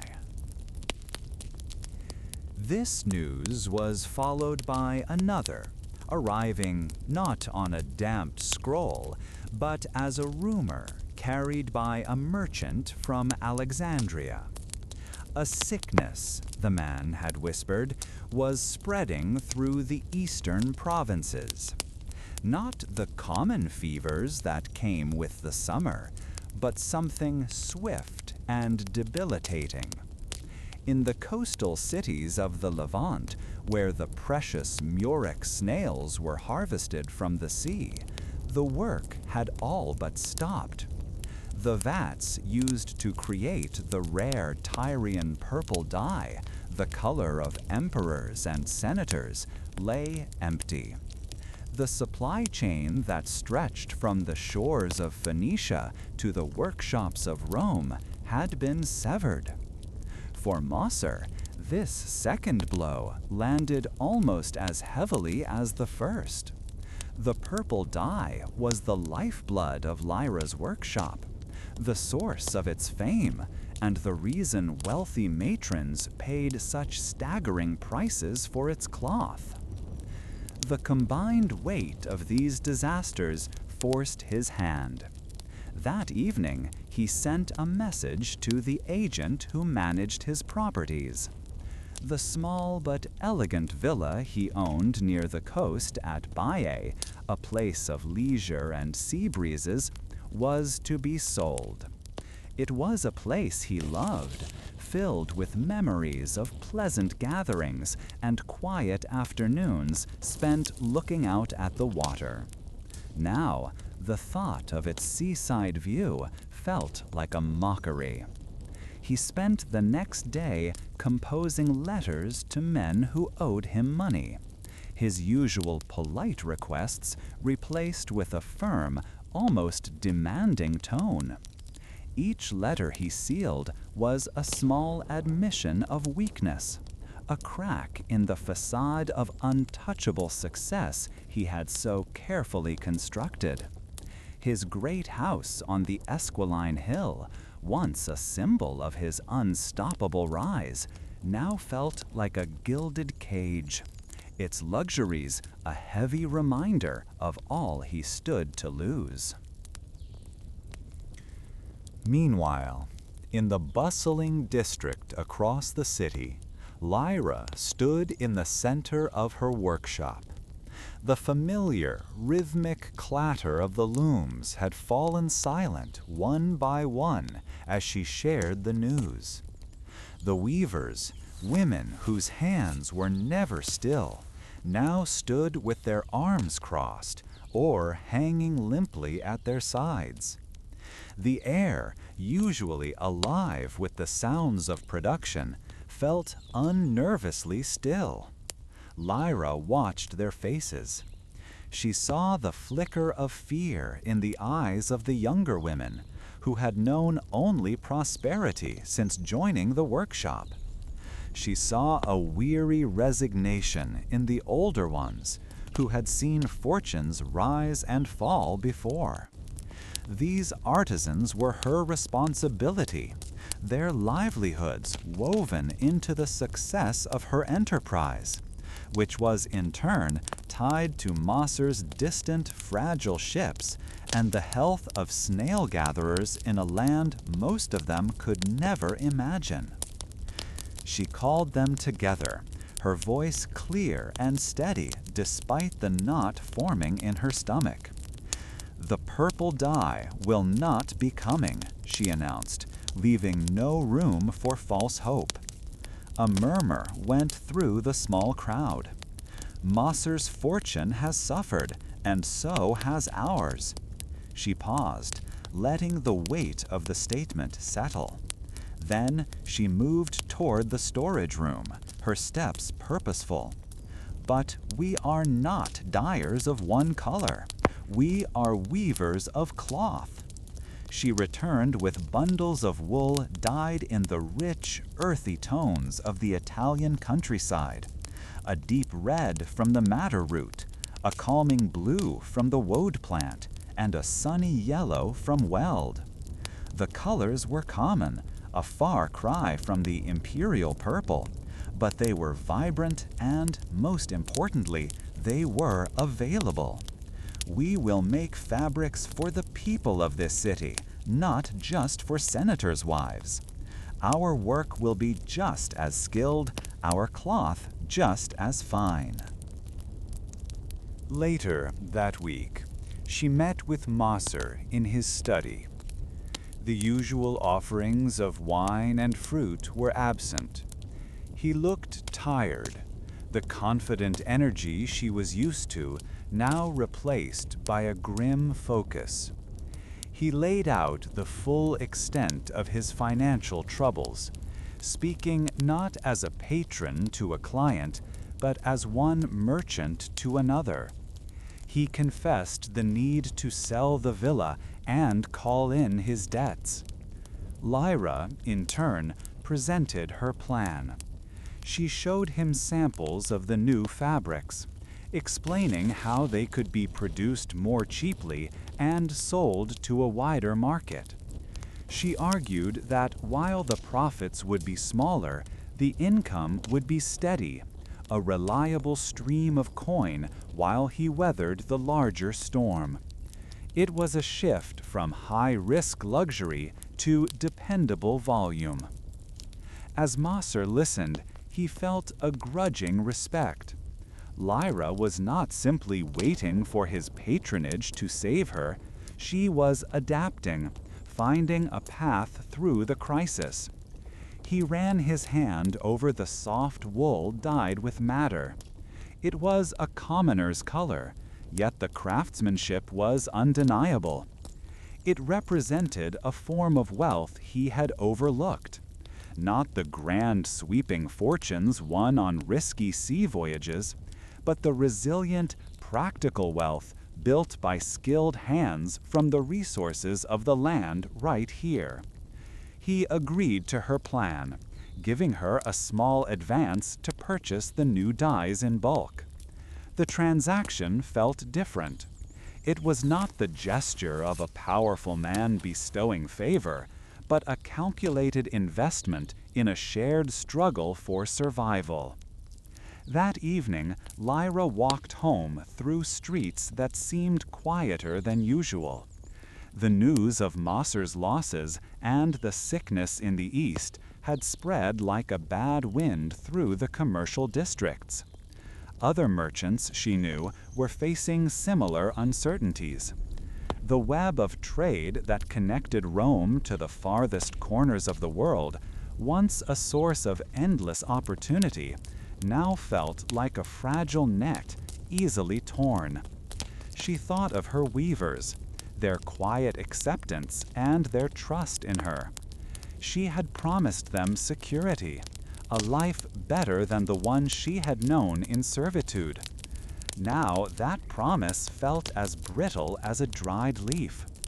Her new wealth, her freedom, depended entirely on her ability to turn common wool and simple plants into something people would still buy in uncertain times. Macer remained in his study long after Lyra departed. A map of the Mediterranean spread across his table. The blue expanse, once a symbol of his power to connect worlds and generate profit, now seemed vast and menacing. He traced the route his lost ships would have taken, his finger stopping at the spot south of Crete. He had always known the risks. Pirates, storms, shifting markets, they were all part of the great gamble of trade. But he had won so consistently for so long that he had begun to see his fortune as an extension of his will. The sea and the sickness had reminded him that he was merely a participant in a much larger, more unpredictable system, a system that could enrich a man one day and ruin him the next. Both patron and client, the man of finance and the woman of craft, found themselves staring into a future that was suddenly opaque. Their modern, interconnected prosperity, so different from the ancient land-based power of men like Senator Scipio, had been revealed for what it was, a magnificent, complex machine that was vulnerable to the failure of a single, distant part. The stability they had worked so hard to build was subject to the whims of the wind and the health of strangers thousands of miles away.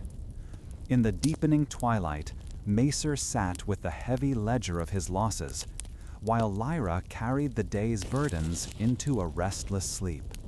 The dust on the path was no longer dust.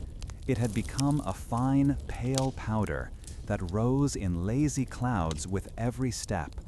Marcus, the estate steward, felt it coat the inside of his nose and mouth, a constant, gritty reminder of the failure of the sky.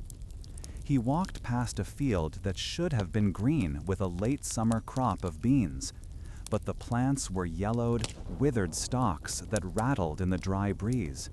Weeks had passed without rain, and the land itself seemed to be shrinking, the soil pulling back from the roots of the olive trees and cracking into deep fissures that looked like wounds.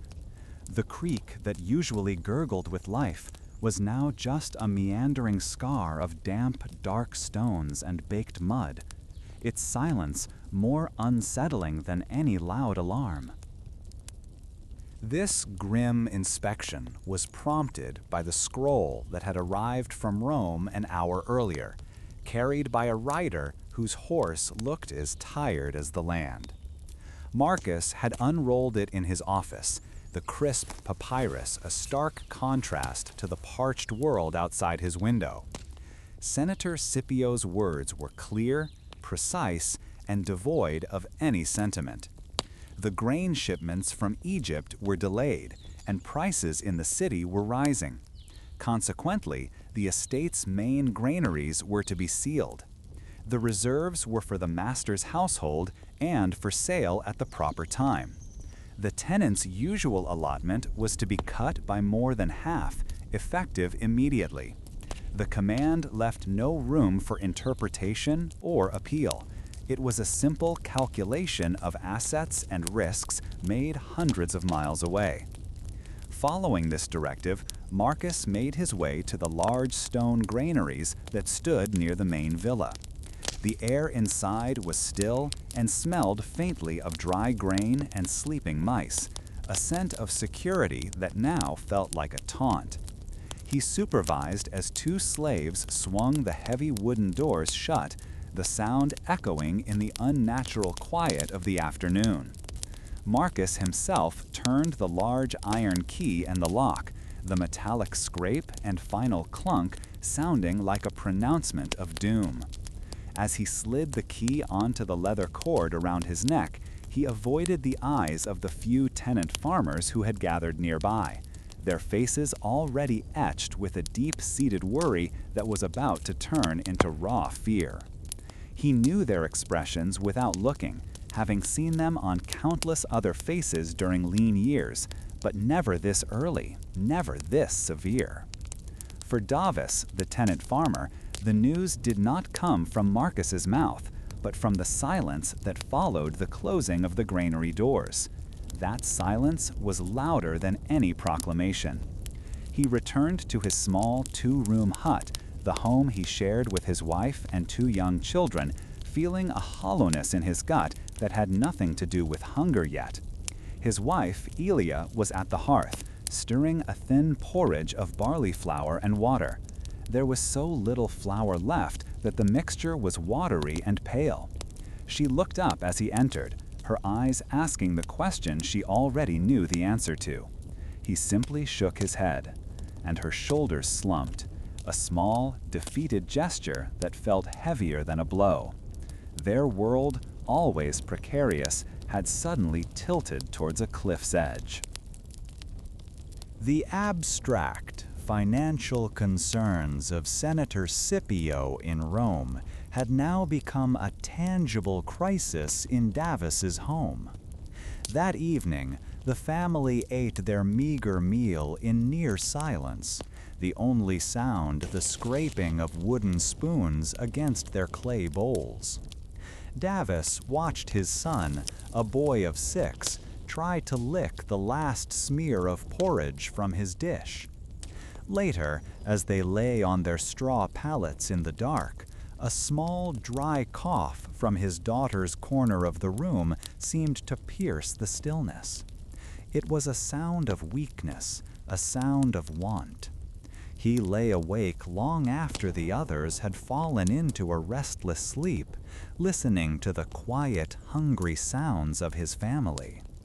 The thought of the senator's protected granaries, full of grain, sat like a stone in his mind. This feeling of powerlessness gnawed at him. He was bound to this land, to Scipio, by generations of tenancy. His father had worked these same fields, and his grandfather before him. They had always survived. They had weathered droughts and poor harvests before, relying on the patron stores to see them through the worst of it. But this was different. The order from Rome felt colder, more distant. It was not the act of a protector withholding resources out of necessity, but of a merchant protecting an investment. He wondered if the senator ever thought of them, the dozens of families who till his soil, as anything more than figures on a ledger.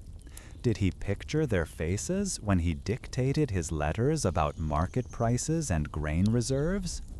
The coughing from his daughter came again, a frail sound in the darkness. It was that sound that solidified his resolve. Fear was a luxury he could no longer afford. Survival was the only law that mattered now. Quietly, so as not to wake Elia, Davis slipped out of his hut. The moon was a pale sliver, offering little light, but he knew every inch of this land by heart. He moved towards a small copse of trees behind his dwelling, where he had hidden a few useful items away from the steward's prying eyes. From beneath a loose pile of stones, he retrieved a coil of tough, thin cord made from twisted sinew. His hands, though calloused from years of farm work, moved with a surprising deftness as he began to fashion a simple snare. The work was familiar, a skill passed down from his father, not for sport, but for desperate times like these. As he formed the running knot, his mind drifted back to the stories the old men told, of a time before the great families owned all the land, a time when a man could hunt in the woods to feed his children without being called a thief. Now, the surrounding forest was Scipio's private hunting reserve. The deer, the boar, and even the rabbits that lived within it were considered his property. To be caught hunting there was a serious crime, one that would earn a man a flogging at the very least, or even being sold off to the mines if the steward was in a foul mood. But the image of his son's empty bowl and the sound of his daughter's cough pushed those fears aside. The risk of the whip tomorrow seemed small compared to the certainty of his family's hunger tonight. He held the completed snare in his hand, a simple loop of cord, yet it felt as heavy as a sword. It was an act of defiance, born not of anger, but of love. He was breaking the social order, challenging the senator's absolute authority over the land and everything on it.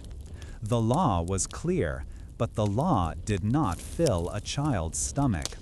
A choice had been made for him, not in his head, but in the aching emptiness of his home.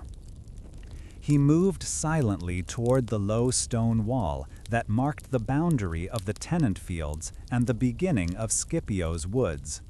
The air was cooler here, under the canopy of ancient oaks and pines, and it smelled of dry leaves and resin. He paused at the wall, listening. There was no sound of the night watchman who sometimes patrolled the estate's borders.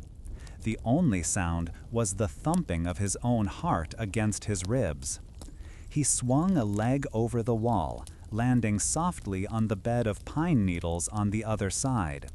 He was a trespasser now, a poacher. Every shadow seemed to hold a threat. Every snap of a twig underfoot sounded like a shout. Davis moved deeper into the woods, his eyes slowly adjusting to the profound darkness.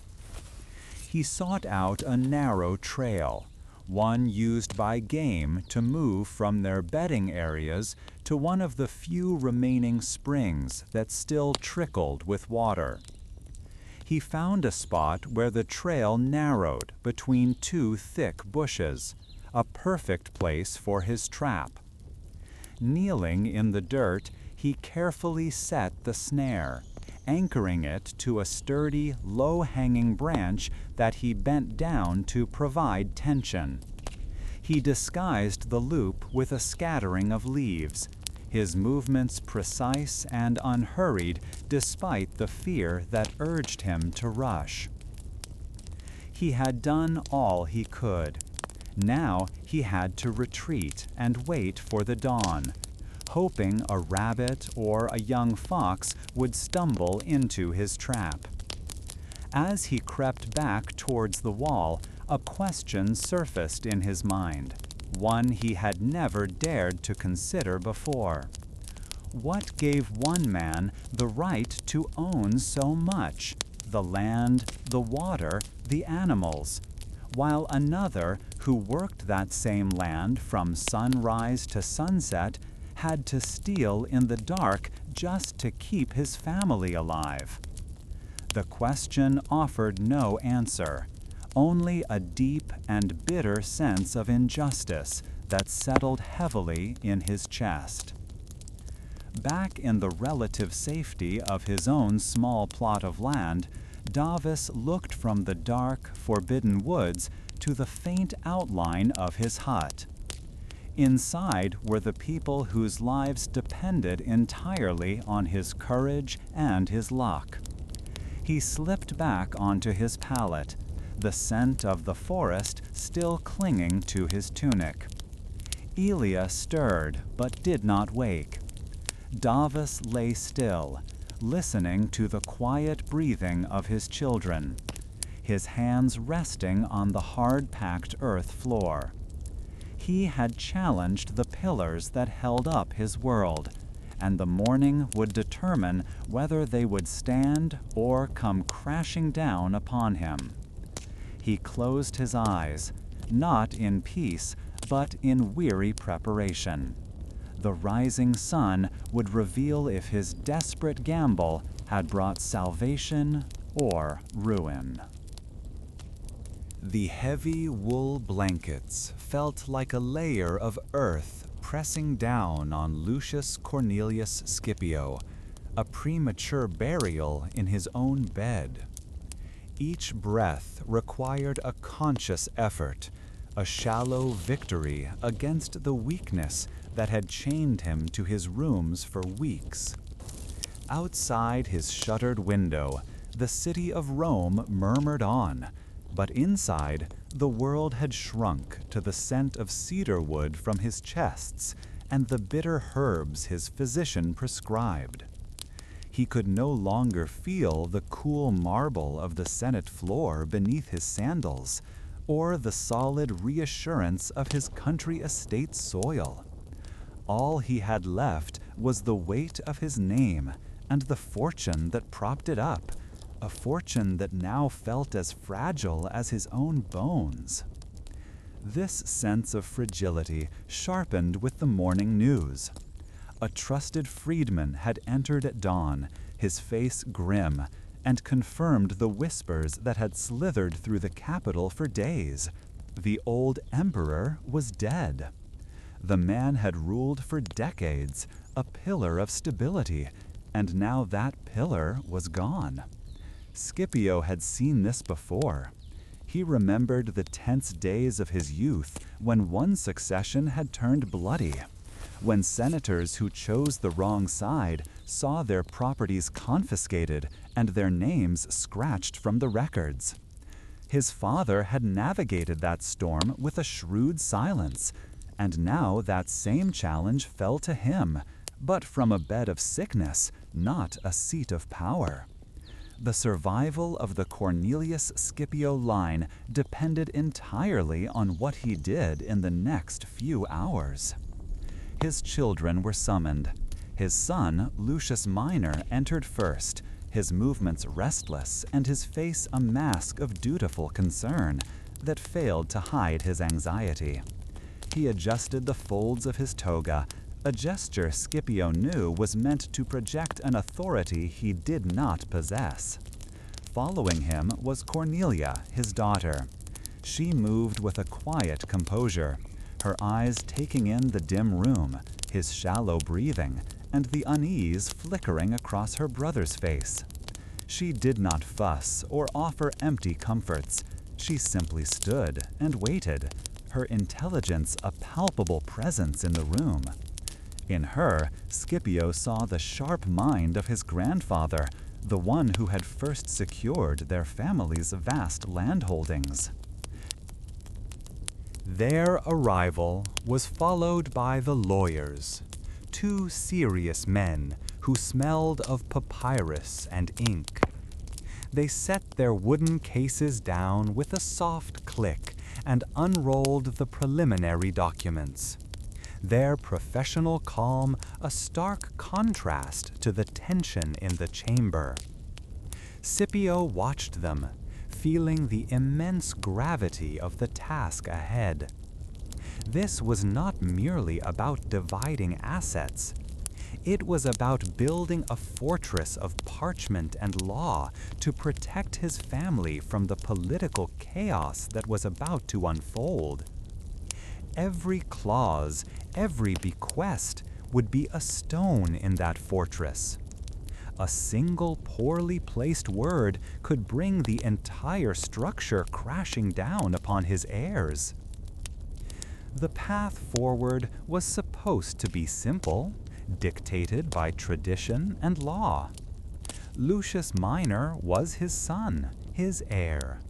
The patria potestas, the sacred power of the head of the family, would pass to him. He would inherit the name, the status, and the ancestral estates that formed the bedrock of their wealth. Scipio loved his son for his kind heart and unwavering loyalty. But he was not blind. Lucius was too trusting, too impressed by flashy rhetoric, and possessed a disastrous inability to see the greed lurking behind a smiling face. Entrusting the family's entire fortune to him would be like handing a sack of gold to a child in a crowded marketplace. It would be gone within a generation. His gaze shifted to Cornelia. She understood the intricate dance of debt and credit that kept their tenants productive. She could read a shipping manifest and spot a fraudulent accounting entry from 20 paces away.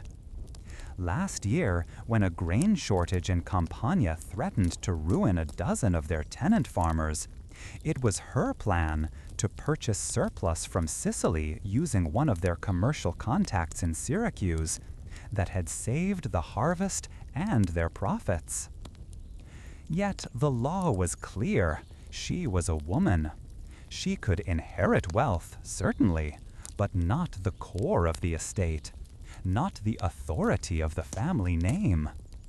To leave everything to her would be to invite a legal challenge from every grasping cousin and nephew he had, a challenge they would almost certainly win. One of the lawyers, a man named Tester, whose family had served the Scipios for a century, cleared his throat. "Senator," he began gently, "the law is precise. The patrimonial lands, those tied to the family name through generations, must pass to your son to preserve the line." He gestured to a scroll outlining the great estates in Campania and Etruria. It is the foundation of Roman order.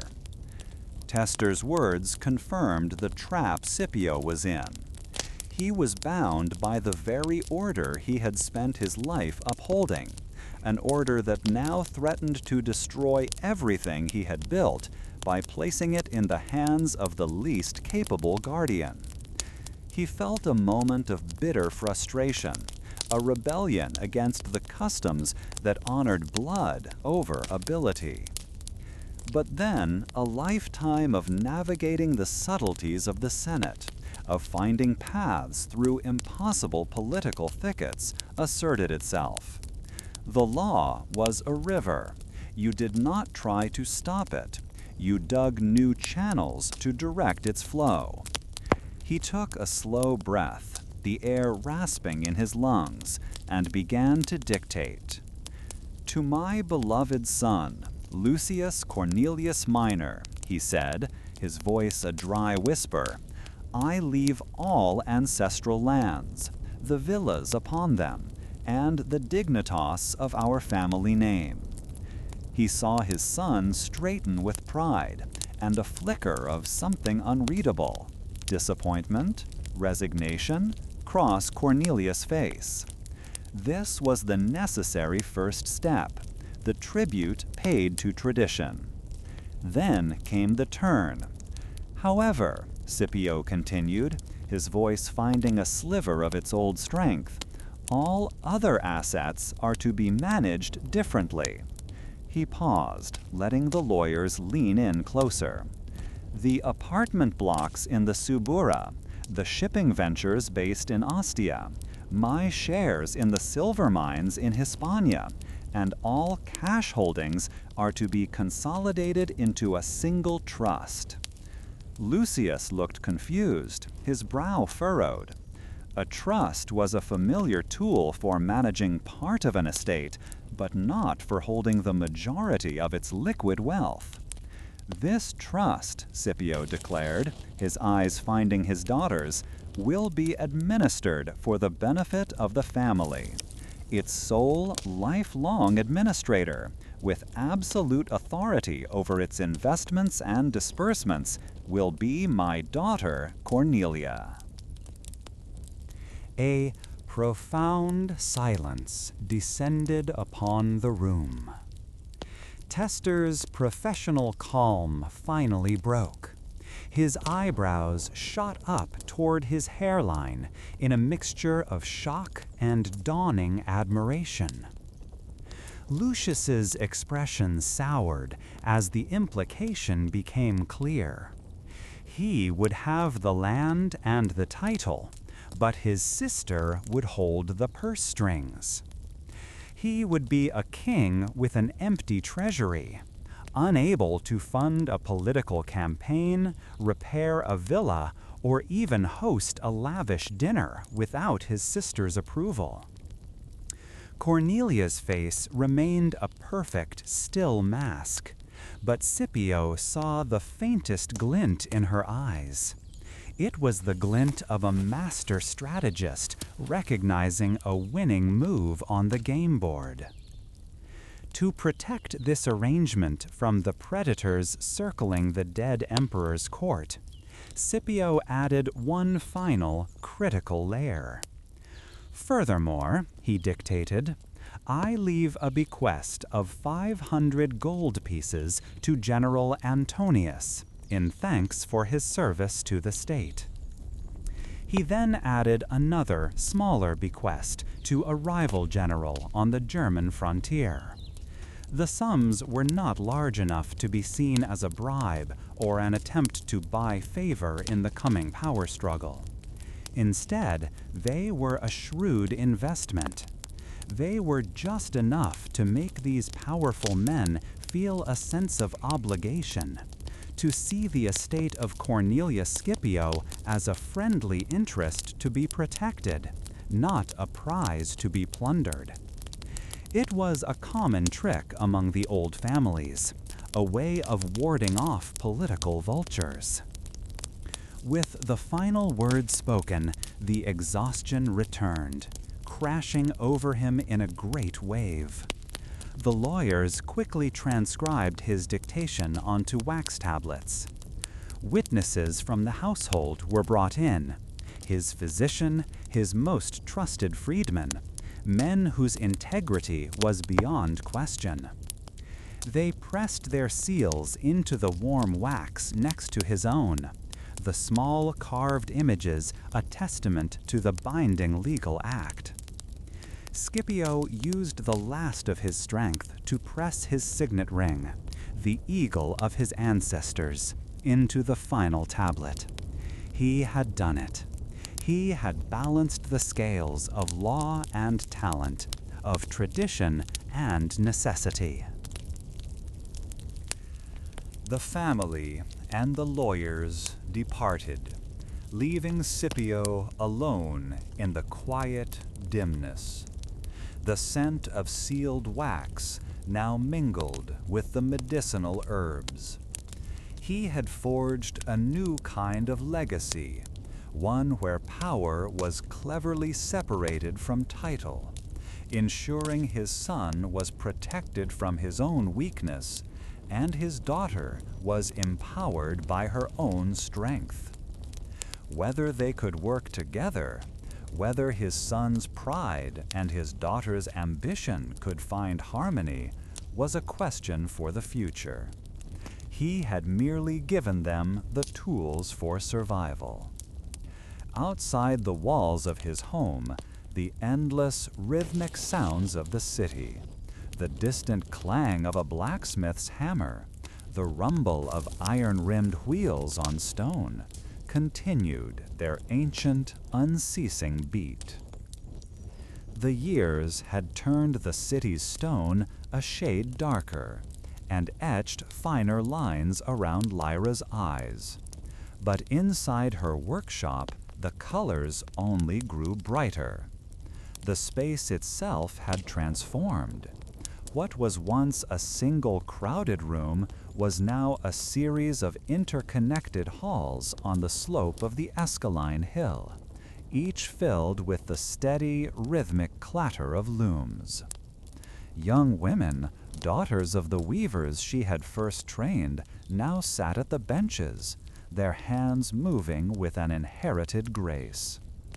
Lyra walked between them, the smooth wool of her tunic brushing against baskets overflowing with spindles of crimson and deep blue thread. She paused, her fingers gently correcting the tension on a warp. Her quiet words of guidance absorbed as readily as dye into cloth. This was more than a business. It was a domain she had built thread by thread, its foundations resting on skill and loyalty. Her husband, Aulus, entered from the main courtyard, his steps lighter than they had been in years. Once Macer's most trusted scribe and agent, he now carried a different kind of authority, one that still felt new and strange to them both. He came to her side, placing a hand on her shoulder, and they stood for a moment, watching the vast operation. The air did not carry the scent of incense or baked bread, but the clean, earthy smell of lanolin in the wool and the sharp, vinegary tang from the dyeing vats in the next hall. "The cousins have sent another petition to the praetor," Aulus said, his voice low enough not to carry over the sound of the shuttles. "They claim Macer was not of sound mind, that he was bewitched by foreign notions." Lyra sighed, turning away from the loom. They had lived with the echoes of that day for months. The day an aging Gaius Vipsanius mocker, with no sons of his own blood and a commercial empire to protect, had stood before witnesses and formally adopted Aulus as his son and heir. The act sent a tremor through the circles of old families and new merchants alike. "His mind is sharper than any of theirs," she replied, her voice firm. "They cannot stand that he chose a name built on loyalty over one that simply shares a distant ancestor. They see the name Vipsanius Aulus, and it tastes like ash in their mouths because it was earned, not inherited." This decision had tested every bond they had. Old friends of mockers now gave them cool greetings in the street, while a new circle of businessmen, men who also started with little, looked on with a mixture of awe and hope. Aulus nodded, leading her toward the quieter alcove where scrolls and patterns were kept. "He told me again last night why he did it," Aulus confessed, his gaze distant as he recalled the conversation. "He said that land can be inherited by a fool, and a name can be carried by a coward. But a business, an enterprise that connects Hispania to Egypt, that requires a mind that understands the tides of trade as well as the sea. He said he was not leaving behind a plot of earth to be neglected, but a living thing that needed a steady hand." Mocker's logic was a direct challenge to the world they had both been born into, a world where the land of your forefathers was the ultimate measure of a man. For Mocker, legacy was not in the past, but in the future's continuation. This way of thinking was a world away from the household where Lyra had spent her youth. She remembered Senator Scipio, a man who seemed to carry the weight of his ancestors in the very set of his shoulders.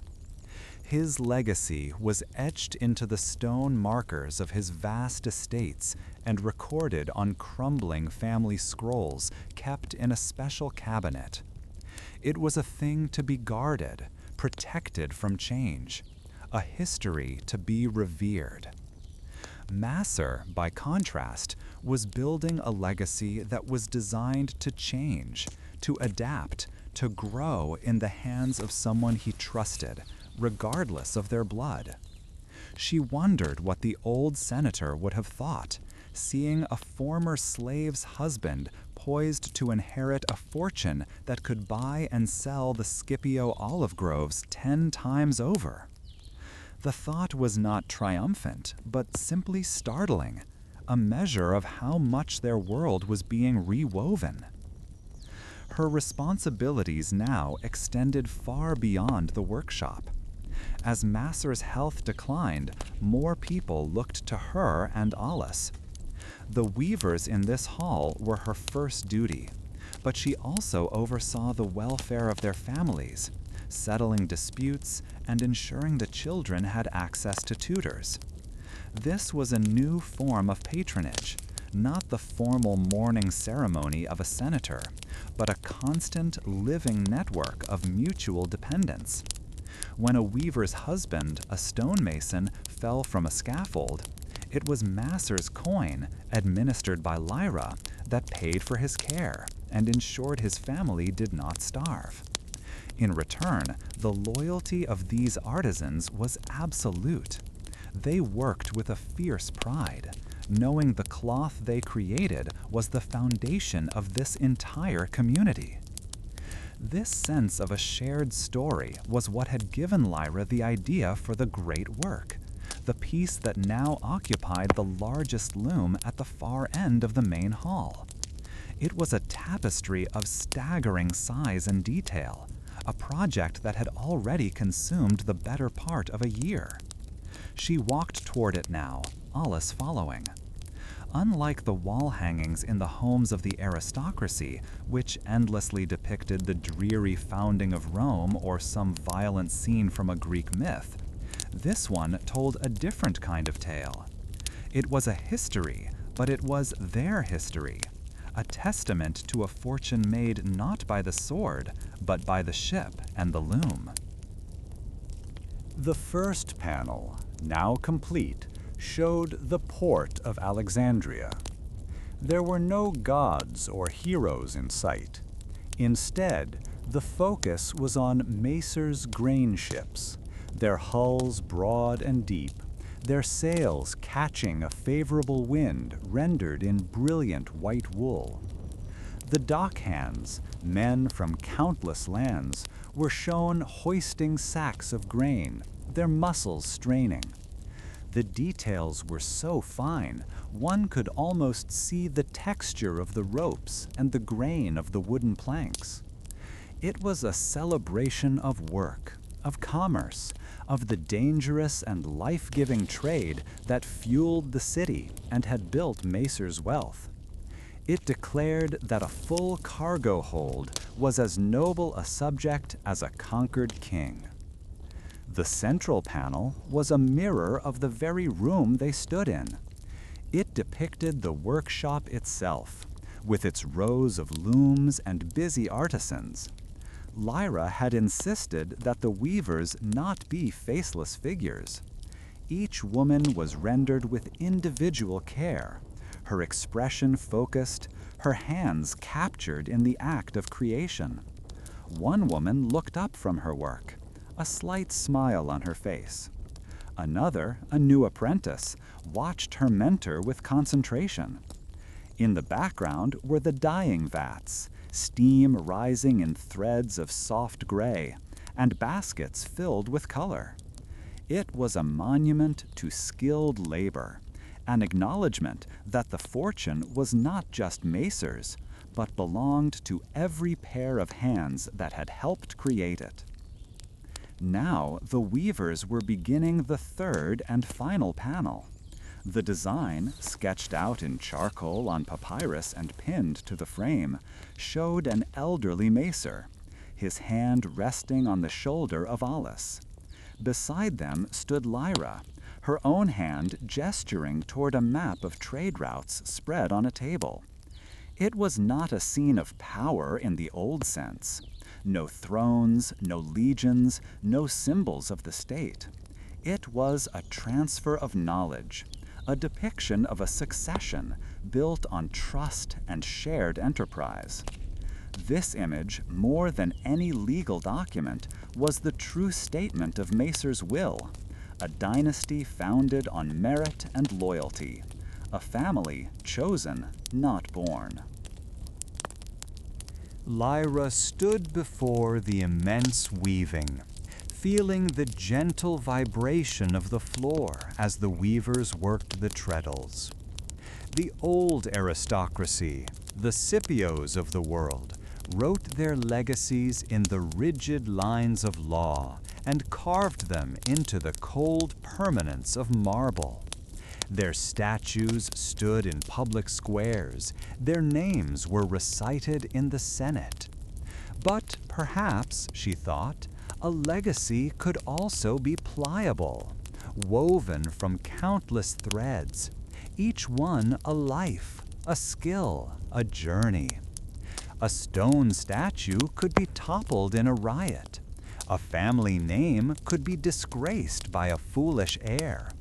But a community, a network of people bound by shared work and mutual respect, might be something far more resilient. She reached out and touched the emerging edge of the final panel. The coarse texture of the wool, tightly packed and vibrant with color, felt solid and real beneath her fingertips. Each knot was a decision, each line of thread a day's labor. This was their story, told in a language everyone could understand. The gentle, rhythmic thump of the beaters combing the threads into place was the sound of their history being made, not in a dusty chamber of records, but here, in the light, surrounded by the community that was its living heart. The smell of the dyes and the wool lingered as she considered all the threads, seen and unseen, that had woven their lives into this new, unexpected pattern. As our journey into the world of Roman wealth draws to a close for tonight, let the grand narrative quiet down to a gentle whisper. Imagine the day's end not in the bustling forum, but in a tranquil villa nestled in the hills. The intricate politics and the immense weight of managing a fortune have been set aside. Here, the only sounds are the soft murmur of water in a peristyle garden and the distant call of a night bird. The day's ambitions dissolve in the soft, flickering glow of oil lamps, their light dancing across intricate mosaics. The cool marble underfoot is a final grounding touch before rest. In this same way, allow the complexities of your own day to recede. Let your thoughts settle, finding a quiet courtyard of the mind. May your rest be as deep and undisturbed as that ancient peace. Sleep well. Sleep well.